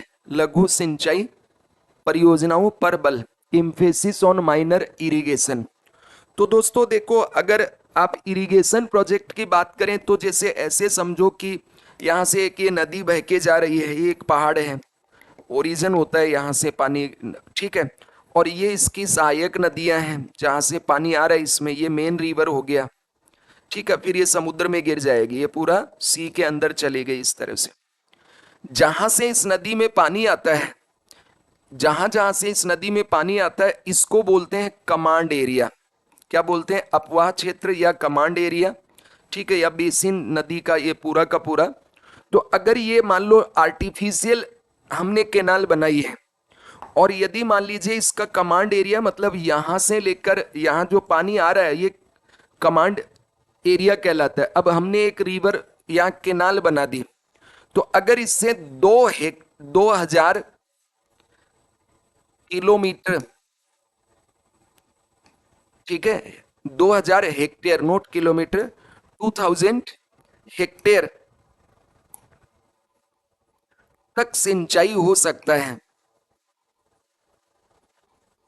इरिगेशन कितना हो जाए?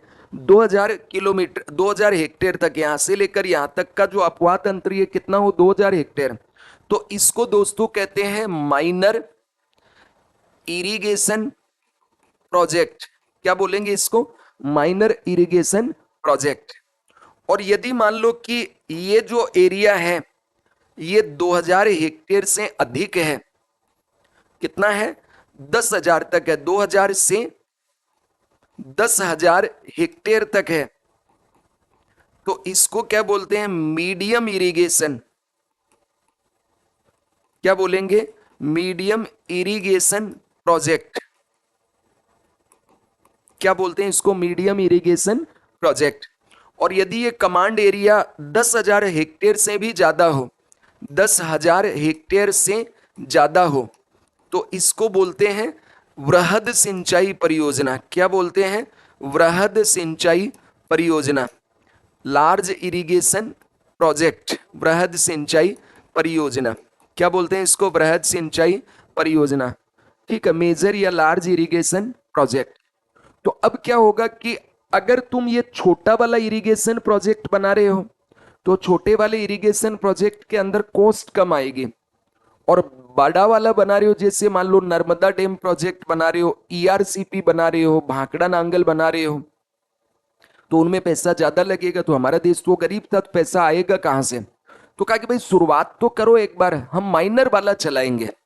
तो इसमें जैसे छोटी नहरें बना दी, नलकूप बना दिया, तालाब बनवा दिए, कुएं खुदवा दिए, ट्यूबवेल लगवा दिया, इनसे सिंचाई पर बल दिया गया। क्योंकि भारत की जो एग्रीकल्चर है वो मानसून पर बहुत ज्यादा डिपेंड है, इसलिए गैम्बल ऑफ मॉनसून भी इसको कहा जाता है। तो कहा कि हमें क्या करना है, हमें जो माइनर इरिगेशन प्रोजेक्ट है उनके निर्माण पर बल देकर के और सिंचाई को बढ़ाना है, डिपेंडेंस ऑन मॉनसून हमें रिड्यूस करना है। तो irrigation by tubewell, small canal, ponds, wells, water harvesting and tubewells was emphasised, ये इसमें बल दिया गया।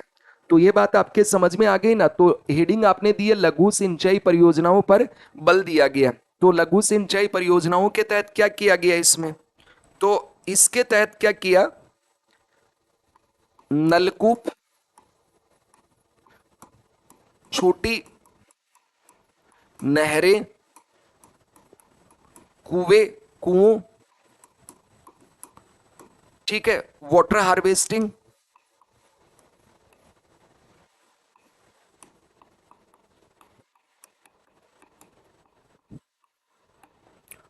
आदि से आदि से सिंचाई पर बल दिया गया।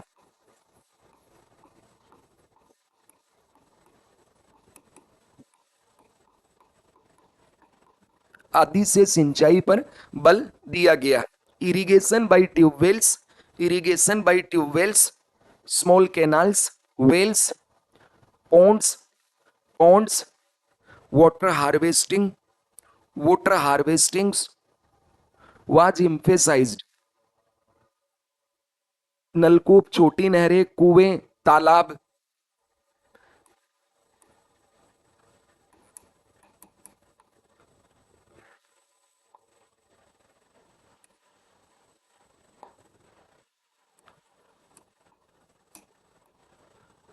वाटर हार्वेस्टिंग आदि से सिंचाई पर बल दिया गया। वाटर हार्वेस्टिंग समझते हो ना?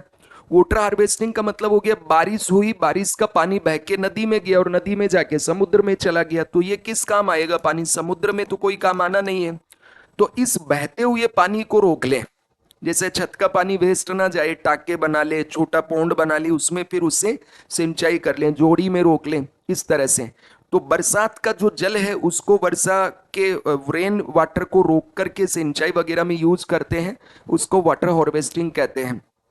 जैसे कभी ग्वालियर के फोर्ट पे आप गए होंगे या जयपुर में आमेर फोर्ट के ऊपर गए होंगे, तो उस फोर्ट के ऊपर फोर्ट का जितना भी पानी है वो वहीं पे एक तालाब है उसमें चला जाता है, तो वहां पे उनके काम आ जाता है। वो वाटर हार्वेस्टिंग का बेस्ट एग्जाम्पल है इस तरह से, क्योंकि वो बह के चला जाएगा तो खराब हो जाएगा, उसका फायदा क्या मिला। फिर चौथा इसमें जिस पर बल दिया गया था वो था रासायनिक उर्वरकों का इस्तेमाल, chemical fertiliser, use of chemical fertiliser. तो इसमें जो फोर्थ जिस पर बल दिया वो था रासायनिक उर्वरकों का उपयोग, रासायनिक उर्वरकों का उपयोग, ठीक है, यूज ऑफ केमिकल फर्टिलाइजर्स। क्या? यूज ऑफ केमिकल फर्टिलाइजर्स, रासायनिक उर्वरकों का इस्तेमाल।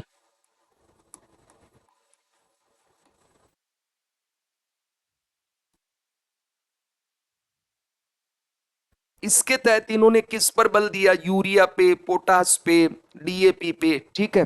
तो इसके तहत जैसे हमने किस पर बल दिया, पहले गोबर की खाद वगैरह हम यूज करते थे, अब इसमें कहा कि भाई केमिकल फर्टिलाइजर यूज करना है। तो यूरिया का इस्तेमाल बढ़ाओ, पोटास का इस्तेमाल बढ़ाओ, ठीक है, और डीएपी का इस्तेमाल बढ़ाओ, डाई अमोनियम फास्फेट इसका इस्तेमाल बढ़ा दो। तो यूरिया, डीएपी, पोटास, इसके ऊपर काफी बल दिया गया, ठीक है। तो ये एनपीके आपने सुना होगा, एनपीके, ठीक है, नाइट्रोजन, फास्फोरस एंड पोटेशियम। तो इसके ऊपर काफी बल दिया और इनका आदर्श जो रेशियो रखना था वो था 4:2:1, ठीक है। अब ये नाइट्रोजन हमें मिलता है किससे? यूरिया से। फास्फोरस हमें मिलता है डीएपी से, ठीक है, और पोटेशियम हमें मिलता है म्यूरेट ऑफ पोटाश से। तो इनका जो जमीन में रेशियो होना चाहिए आदर्श, वो आदर्श अनुपात ये है। तो इसके ऊपर काफी बल दिया कि हमें किसको यूज करना है, केमिकल फर्टिलाइजर को यूज करना है, ठीक है। फिर इसमें उन्नत बीजों के ऊपर काफी बल दिया गया। तो पांचवा पॉइंट लिखिए, उन्नत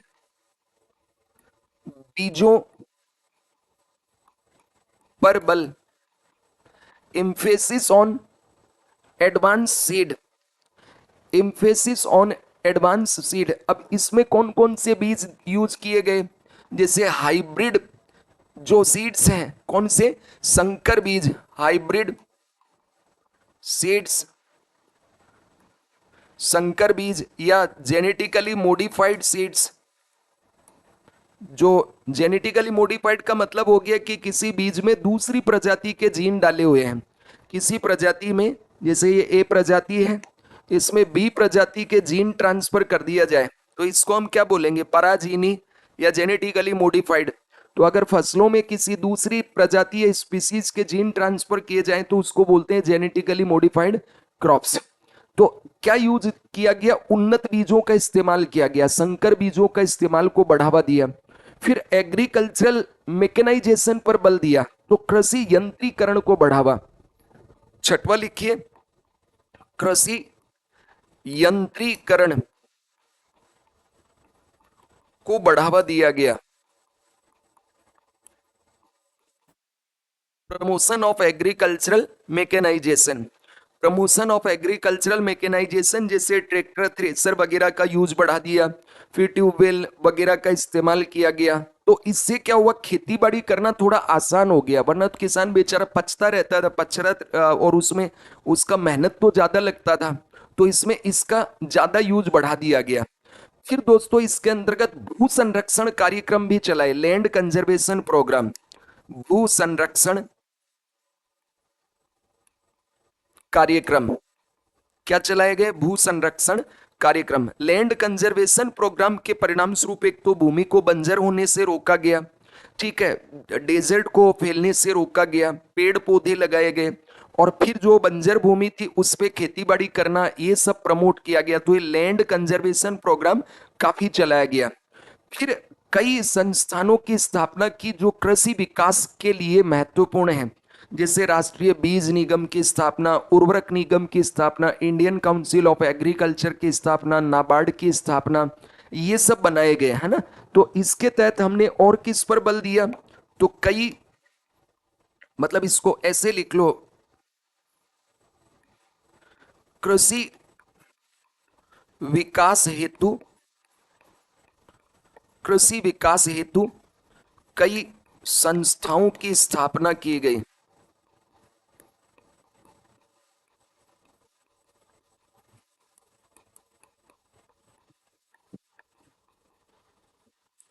ठीक है, जैसे क्या क्या इसमें किया गया स्थापना? तो इसमें जैसे राष्ट्रीय बीज निगम, नेशनल सीड कॉरपोरेशन, जो बीजों का उत्पादन करने के लिए है, बीज निगम, ठीक है, उर्वरक निगम जो फर्टिलाइजर बनाने के लिए है, नाबार्ड 1982 में, Indian council of agriculture research, इन सब की इस तरह से स्थापना की गई। आईसीएआर वगैरह, नाबार्ड वगैरह, तो ये तो रूरल डेवलपमेंट और एग्रीकल्चर के लोन देता है, दिलवाता है, खुद नहीं देता, बैंकों से दिलवाता है। ये एग्रीकल्चर में रिसर्च करेगा। विभिन्न कृषि विश्वविद्यालयों की स्थापना की गई, ठीक है। तो लिख लीजिए establishment of various institutions for agricultural development, establishment of various institutions for agricultural developments like National Seed Corporation, Fertilizer Corporation, National Seed Corporation, Fertilizer Corporation, NABARD, ICAR, Indian Council of Agriculture Research। फिर किसानों को उनकी फसल का वाजिब मूल्य मिले, इसके लिए हमने एपीसी की स्थापना की। क्या? कृषि मूल्य आयोग 1965 में। तो 1965 में हमने क्या स्थापित किया? तो 1965 में हमने कृषि मूल्य आयोग की स्थापना की ताकि किसानों को क्या मिल सके? वाजिब मूल्य मिल सके। तो 1965 में हमने किसकी स्थापना की? तो कृषि मूल्य आयोग, एग्रीकल्चर प्राइस कमीशन की स्थापना की गई ताकि किसानों को फसलों का वाजिब मूल्य मिल सके। और इसी की सिफारिश पर 1966 से दोस्तों प्रारंभ क्या किया गया? मिनिमम सपोर्ट प्राइस, किसानों को न्यूनतम समर्थन मूल्य देना प्रारंभ किया गया। साथ ही साथ किसानों को जो भी फसलों को रिस्क होता है मानसून से, जैसे कभी सूखा पड़ गया, कभी अतिवृष्टि हो गई, ओवर रेनिंग हो गया, कभी पेस्ट कीट आक्रमण हो गया, कभी फ्रोस्ट पाला पड़ गया, कभी अनसीजनल रेन बेमौसम बारिश हो गई, तो इनसे होने वाली क्षतिपूर्ति के लिए बीमा का प्रावधान किया गया। इस तरह हमने काफी इसमें रिफॉर्म किए ताकि जो हमारे किसान हैं उन किसानों को इससे कोई भी नुकसान ना होने पाए। तो इस तरह से ये दोस्तों सुधार किए। तो दीज आर की elements for agricultural revolution. Green revolution के की एलिमेंट नंबर 1 जो पहला था वो क्या था? तो उसके तहत प्रारंभ हमने किया कि बहु फसल कार्यक्रम। तो बहु फसल कार्यक्रम के तहत हमने ऐसी फसलों को प्रायोरिटी दी जो कम समय में पक के तैयार हो जाए ताकि एक ही समय में एक ही भूमि पर एक से अधिक फसलें बोई जा सके। दूसरा हमने प्रारंभ किया programme of high yielding crops, जिसमें 6 फसलों को शामिल किया 1970-71 में। और इसमें हमने गेहूं, चावल, मक्का, जवार, बाजरा, रागी को चुना। और पंजाब, हरियाणा, यूपी, बिहार, वेस्ट बंगाल, तमिलनाडु और केरला में ये काफी सक्सेसफुल रहा, विशेषकर पंजाब हरियाणा में। उसके बाद में हमने जो तीसरा प्रारंभ किया वो हमने प्रारंभ किया एम्फेसिस ऑन माइनर इरिगेशन। फिर हमने प्रारंभ किया यूज ऑफ केमिकल फर्टिलाइजर। उसके बाद में उन्नत बीजों का इस्तेमाल किया, कृषि यंत्रीकरण, भू संरक्षण कार्यक्रम प्रारंभ किए, कृषि विकास हेतु कई संस्थानों की स्थापना की और 1965 में कृषि मूल्य आयोग की स्थापना की। इसी की सिफारिश पर 1966 से एमएसपी देना शुरू किया और फसलों का बीमा करना, provision for insurance of crops, ये भी हमने शुरुआत किया। इस तरीके से जब ये हमने सुधार किया तो हमारे देश के अंदर एग्रीकल्चरल प्रोडक्शन बम्पर होने लगा और इसी को फिर नाम क्या दिया हमने? Green revolution. अब है इंपॉर्टेंस क्या था इसका, हरित क्रांति का महत्व। तो अगली हेडिंग दीजिए हरित क्रांति का महत्व। हरित क्रांति का महत्व, हरित क्रांति का महत्व, importance of green revolution, importance of green revolution. भाई हरित क्रांति का क्या महत्व है? देखो सबसे बड़ा जो इसका महत्व है ना कि देश खाद्यान्न के मामले में आत्मनिर्भर बन गया। आज हम भीख नहीं मांगते हैं किसी देश से, पाकिस्तान की तरह के आटा दे दो, चावल दे दो, बल्कि दुनिया के देशों को हम खिलाते हैं। अभी श्रीलंका में जब क्राइसिस हुआ था तो हमने चावल भेजा, दवाइयां भेजी, पेट्रोल भेजा। ठीक है, हमने पाकिस्तान को भी ऑफर किया। पाकिस्तान इतना नालायक है कि वहां टमाटर 400 रुपए किलो हो जाएंगे, पर वो बोलेगा भारत का नहीं खाएंगे। ठीक है, अब खुन्नस है उसमें तो मत खाओ भाई। पर वो करता क्या है, पाकिस्तान इतना नालायक है कि वो डायरेक्ट भारत से तो नहीं खरीदेगा कि ताजा माल आएगा ना इधर, वो नहीं खरीदेगा। तो हम एक्सपोर्ट करते हैं अपने दोस्त मित्र जो देश है यूएई को। यहाँ जाता है अपना एग्रीकल्चरल कमोडिटी, पान वगैरह वगैरह। ठीक है, पान गया, गेहूं गया, चावल गया, सब्जियां वगैरह गई, यहां से पाकिस्तान इंपोर्ट करता है। तो एक्चुअल में कंट्री ऑफ ओरिजिन तो इंडिया है और यहां से ये मंगवाता है। तो यहां पहुंचेगा, थोड़ा खराब होगा, यहां पहुंचते पहुंचे सड़ जाएगा, उसको ये शौक से खाते गए, अपने दोस्त ने बेचा है। तो हमने भी कमाया, ये भी कमाया। ये इतना बेवकूफ देश है। फिर तो हरित क्रांति का महत्व क्या क्या हुआ? तो हरित क्रांति का जो महत्व है, इसमें पहला पॉइंट लिखिए, फसलों का कुल उत्पादन तथा कृषि उत्पादकता में वृद्धि से देश खाद्यान्नों में आत्मनिर्भर बना। तो पहला पॉइंट लिखिए इसमें कृषि उत्पादन का महत्व, फसलों के कुल उत्पादन तथा उत्पादकता में वृद्धि से देश खाद्यान्नों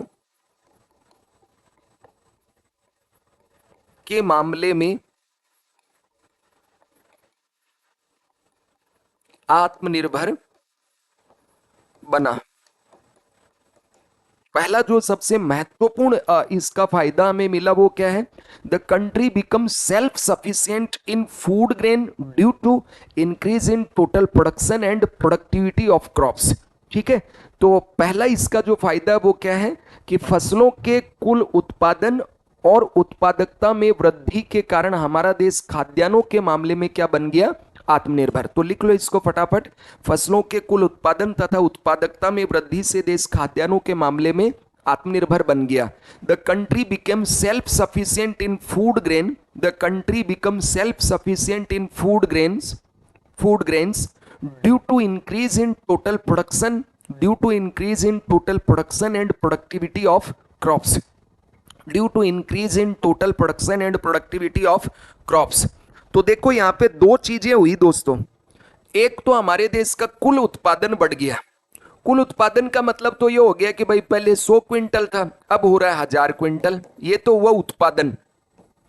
और उत्पादकता का मतलब पहले 1 हेक्टेयर के अंदर कितना हो रहा था, मान लो 10 क्विंटल, अब हो रहा है 1 हेक्टेयर के अंदर 100 क्विंटल, क्योंकि उन्नत किस्म के बीज यूज कर रहे हैं। तो टोटल प्रोडक्शन भी बढ़ गया कि 100 क्विंटल की जगह 1000 क्विंटल हो गया, और 1 हेक्टेयर में पहले 10 क्विंटल होता था वो अब कितना होने लग गया? 100 क्विंटल। तो टोटल प्रोडक्शन एंड प्रोडक्टिविटी में वृद्धि के कारण खाद्यान्नों के उत्पादन के मामले में भारत क्या हो गया? आत्मनिर्भर हो गया। अब जब खाद्यान्नों का प्रोडक्शन बढ़ेगा तो इसके परिणाम स्वरूप जो एग्रीकल्चरल लेबरर्स है उसको रोजगार ज्यादा मिलेगा ना, तो एम्प्लॉयमेंट जनरेशन बढ़ा। तो लिखिए अगला, employment for agricultural labourers. Second लिखिए एम्प्लॉयमेंट फॉर एग्रीकल्चरल लेबरर्स, कृषि मजदूरों के लिए रोजगार के अवसर बढ़े, कृषि मजदूरों के लिए रोजगार के अवसर बढ़े।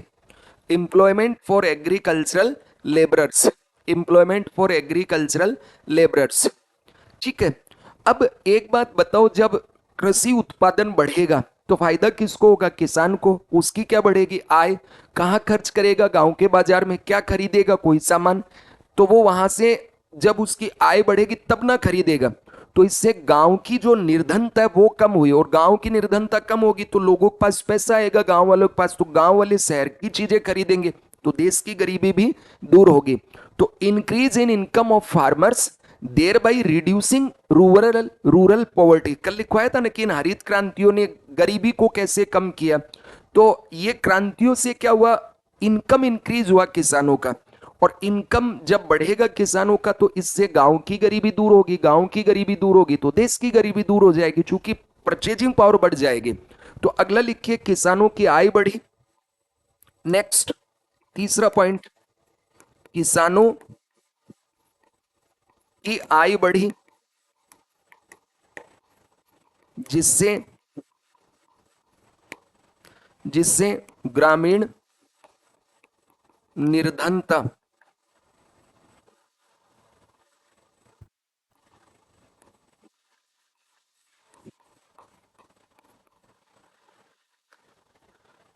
व देश में गरीबी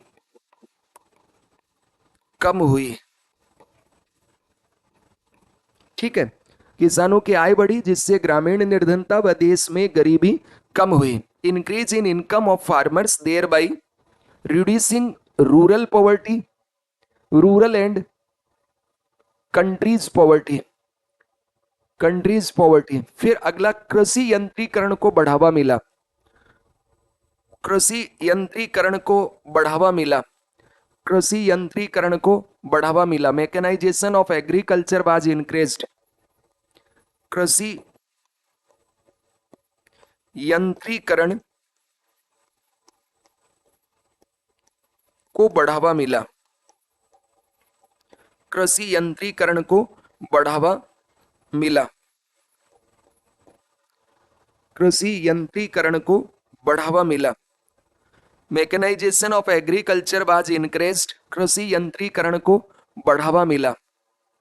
mechanisation of agriculture, mechanisation of agriculture was increased, कृषि यंत्रीकरण को बढ़ावा मिला। फिर भाई ट्रैक्टर थ्रेसर वगैरह सब आ गए, ट्यूबवेल वगैरह आ गई, तो किसान की लाइफ थोड़ा आसान हो गया। फिर पांचवा फायदा क्या हुआ भाई इससे, तो उन्नत किस्म के बीजों का भी तो प्रोडक्शन बढ़ने लग गया ना, तो large production of improved varieties हुआ। तो अगला लिख लीजिए, large production of improved variety, उन्नत किस्म के बीजों का उत्पादन बढ़ा, उन्नत किस्म के बीजों का उत्पादन बढ़ा,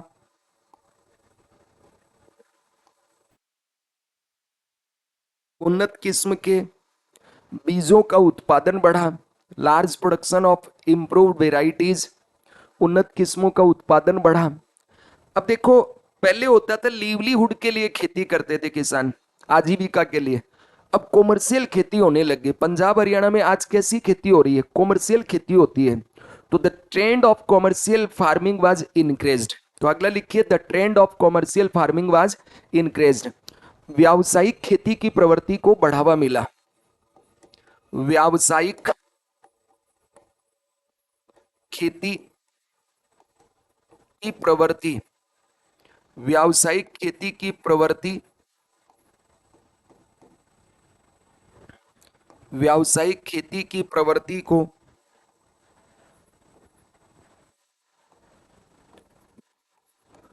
बढ़ावा मिला, व्यावसायिक खेती की प्रवृत्ति को बढ़ावा मिला, जिससे किसानों की दशा में सुधार हुआ, जिससे किसानों की दशा में सुधार हुआ, जिससे किसानों की दशा में सुधार हुआ। The trend of commercial farming was increased due to विच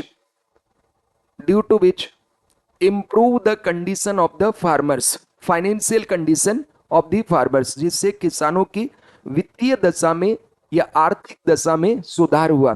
क्योंकि भाई अब लिवलीहुड के लिए नहीं, अब बेचने के लिए कर रहे हो खेती, तो लाभ कमाने के लिए करोगे, ठीक है।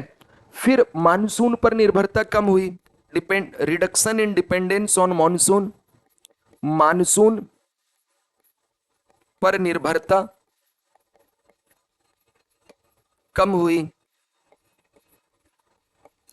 मानसून पर निर्भरता कम हुई, dependence on monsoon reduced, dependence on monsoon reduced. क्यों? क्योंकि हमने इंफेसिस दिया था ट्यूबवेल पे, कुएं पे और पौंड पे, स्मॉल कैनाल पे, इसके अलावा वाटर हार्वेस्टिंग पे। तो इनसे क्या होगा, हमारी मानसून पर निर्भरता घटने लगी।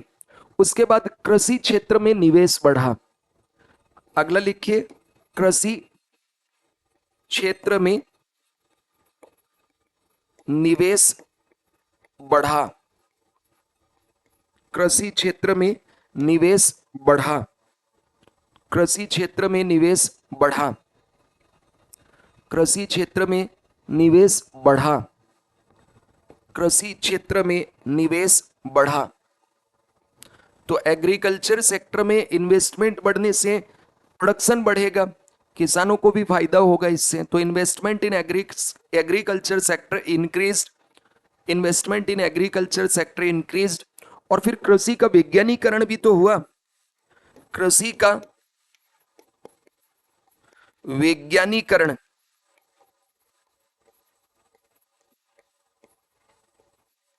हुआ। साइंटिफिकेशन, वैज्ञानिकीकरण, साइंटिफिकेशन ऑफ एग्रीकल्चर, कृषि का वैज्ञानिकीकरण हुआ।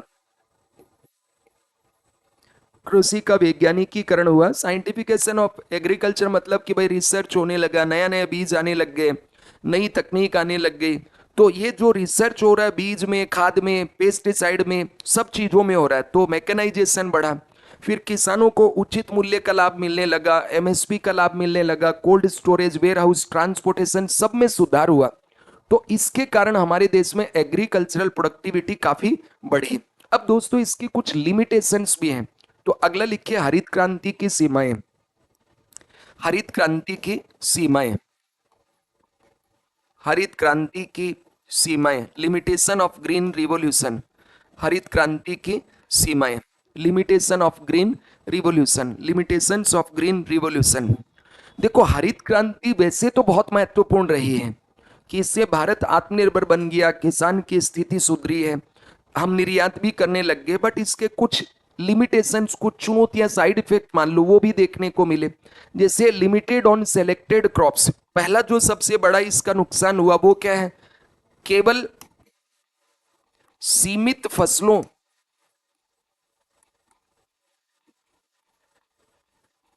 तक ही सीमित थी, ठीक है, या चुनिंदा फसलों तक ही सीमित। तो सीमित इसमें ऐसे कर लेते हैं तो सेम, सीमित सीमित दो बार नहीं आएगा, तो ऐसे लिख लो चुनिंदा फसलों तक ही सीमित रही। अब आप जानते हैं कि इसमें 6 क्रॉप्स को चुना गया था, विशेषकर इसमें गेहूं और चावल को फायदा मिला। ये दो ही फसलों का उत्पादन ज्यादा हुआ, हालांकि कुल 6 थी।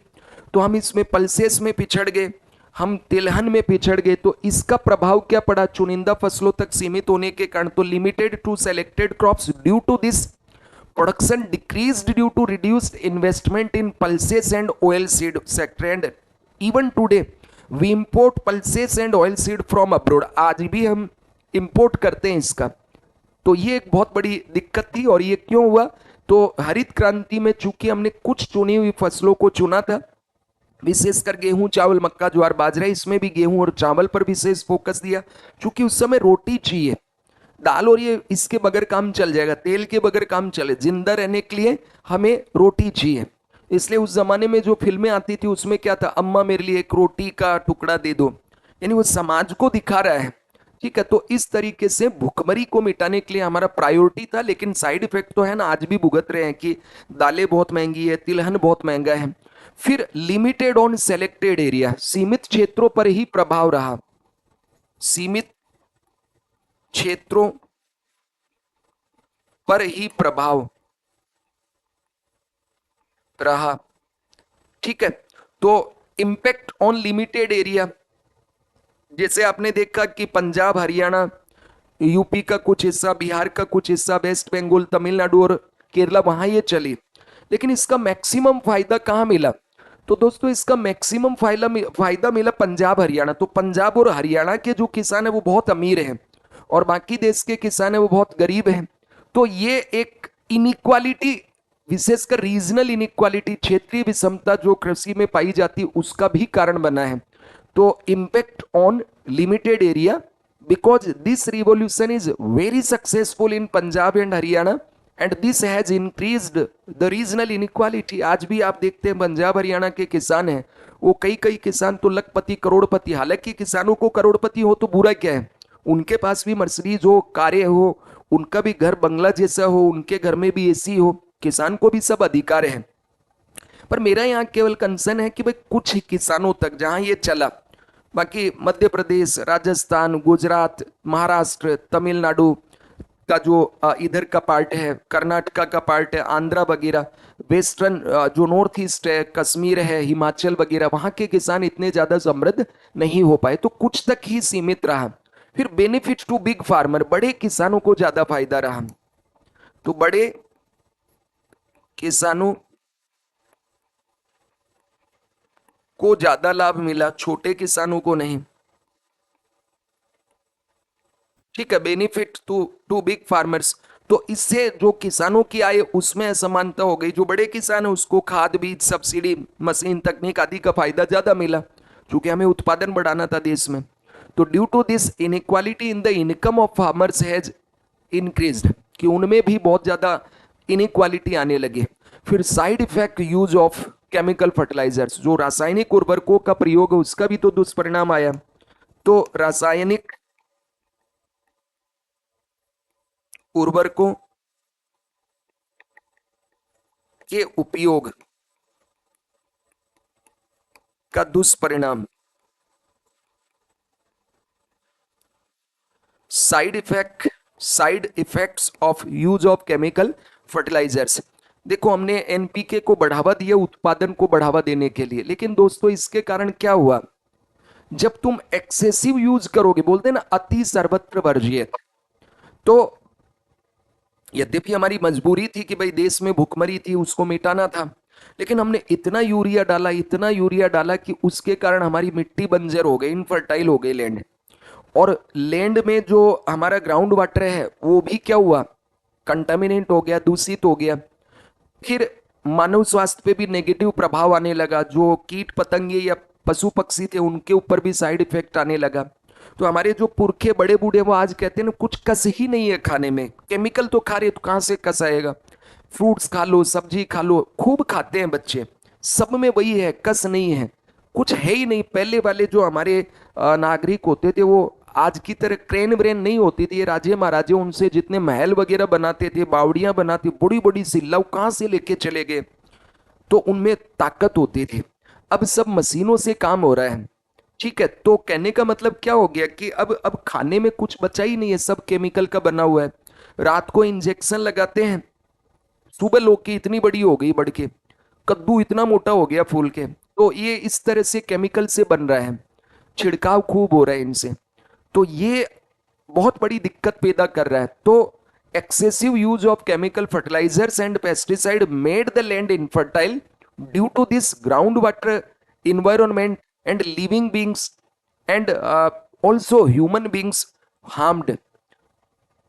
There will be a problem of health issue in Punjab and Haryana due to green revolution. आप एक ट्रेन का नाम सुने होंगे, बठिंडा से बीकानेर चलती है शायद, है ना, हाँ, बठिंडा से बीकानेर, उसका नाम ही कैंसर ट्रेन है। तो पंजाब हरियाणा में बहुत ज्यादा दिक्कत हो रही है। तो अत्यधिक कीटनाशकों के उपयोग ने भूमि को बंजर बना दिया, मानव स्वास्थ्य पर नेगेटिव प्रभाव डाला। जो कीटनाशक है इनके कारण भूजल है वो दूषित हो रहा है, इसके अलावा पर्यावरण पे इसका नेगेटिव प्रभाव पड़ रहा है। तो ये बहुत बुरा हो रहा है। फिर भूजल स्तर में कमी, पांचवा क्या है, reduction in ground water level, भूजल स्तर में कमी। अब तुमने भैया खोद लिया ट्यूबवेल कुआं, तो नीचे का पानी तो निकाल लिया सारा, तो excessive exploitation of ground water करोगे तो नीचे का पानी रिचार्ज तो हो नहीं रहा है, मानसून आ नहीं रहा है टाइम पे, तो रिचार्ज हो नहीं रहा, और तुम एक्सप्लॉइटेशन किए जा रहे हो। तो इसके परिणाम स्वरूप डार्क जोन की समस्या आ गई, जैसे हरियाणा हुआ, राजस्थान हुआ, ठीक है, फिर उत्तर प्रदेश हुआ, इधर गुजरात हुआ, महाराष्ट्र हुआ, मध्य प्रदेश हुआ, कर्नाटक, ये 7 राज्य बहुत ज्यादा डार्क जोन की समस्या फेस कर रहे हैं। अलग पंजाब में चूंकि नदियां जाता है तो ग्राउंड वाटर रिचार्ज होता रहता है, लेकिन यहां बहुत बड़ी समस्या है। क्यों हुआ, चूंकि एक्सेसिव यूज हो गया। और फिर यंत्रीकरण, जो मैकेनाइजेशन किया एग्रीकल्चर का, उसके परिणाम स्वरूप क्या हुआ, बेरोजगारी बहुत बढ़ी। तो unemployment is a large as a result of mechanisation. तो यंत्रीकरण के परिणाम स्वरूप क्या बढ़ी, बेरोजगारी भी बढ़ गई। यंत्रीकरण के परिणाम स्वरूप क्या बढ़ी, बेरोजगारी।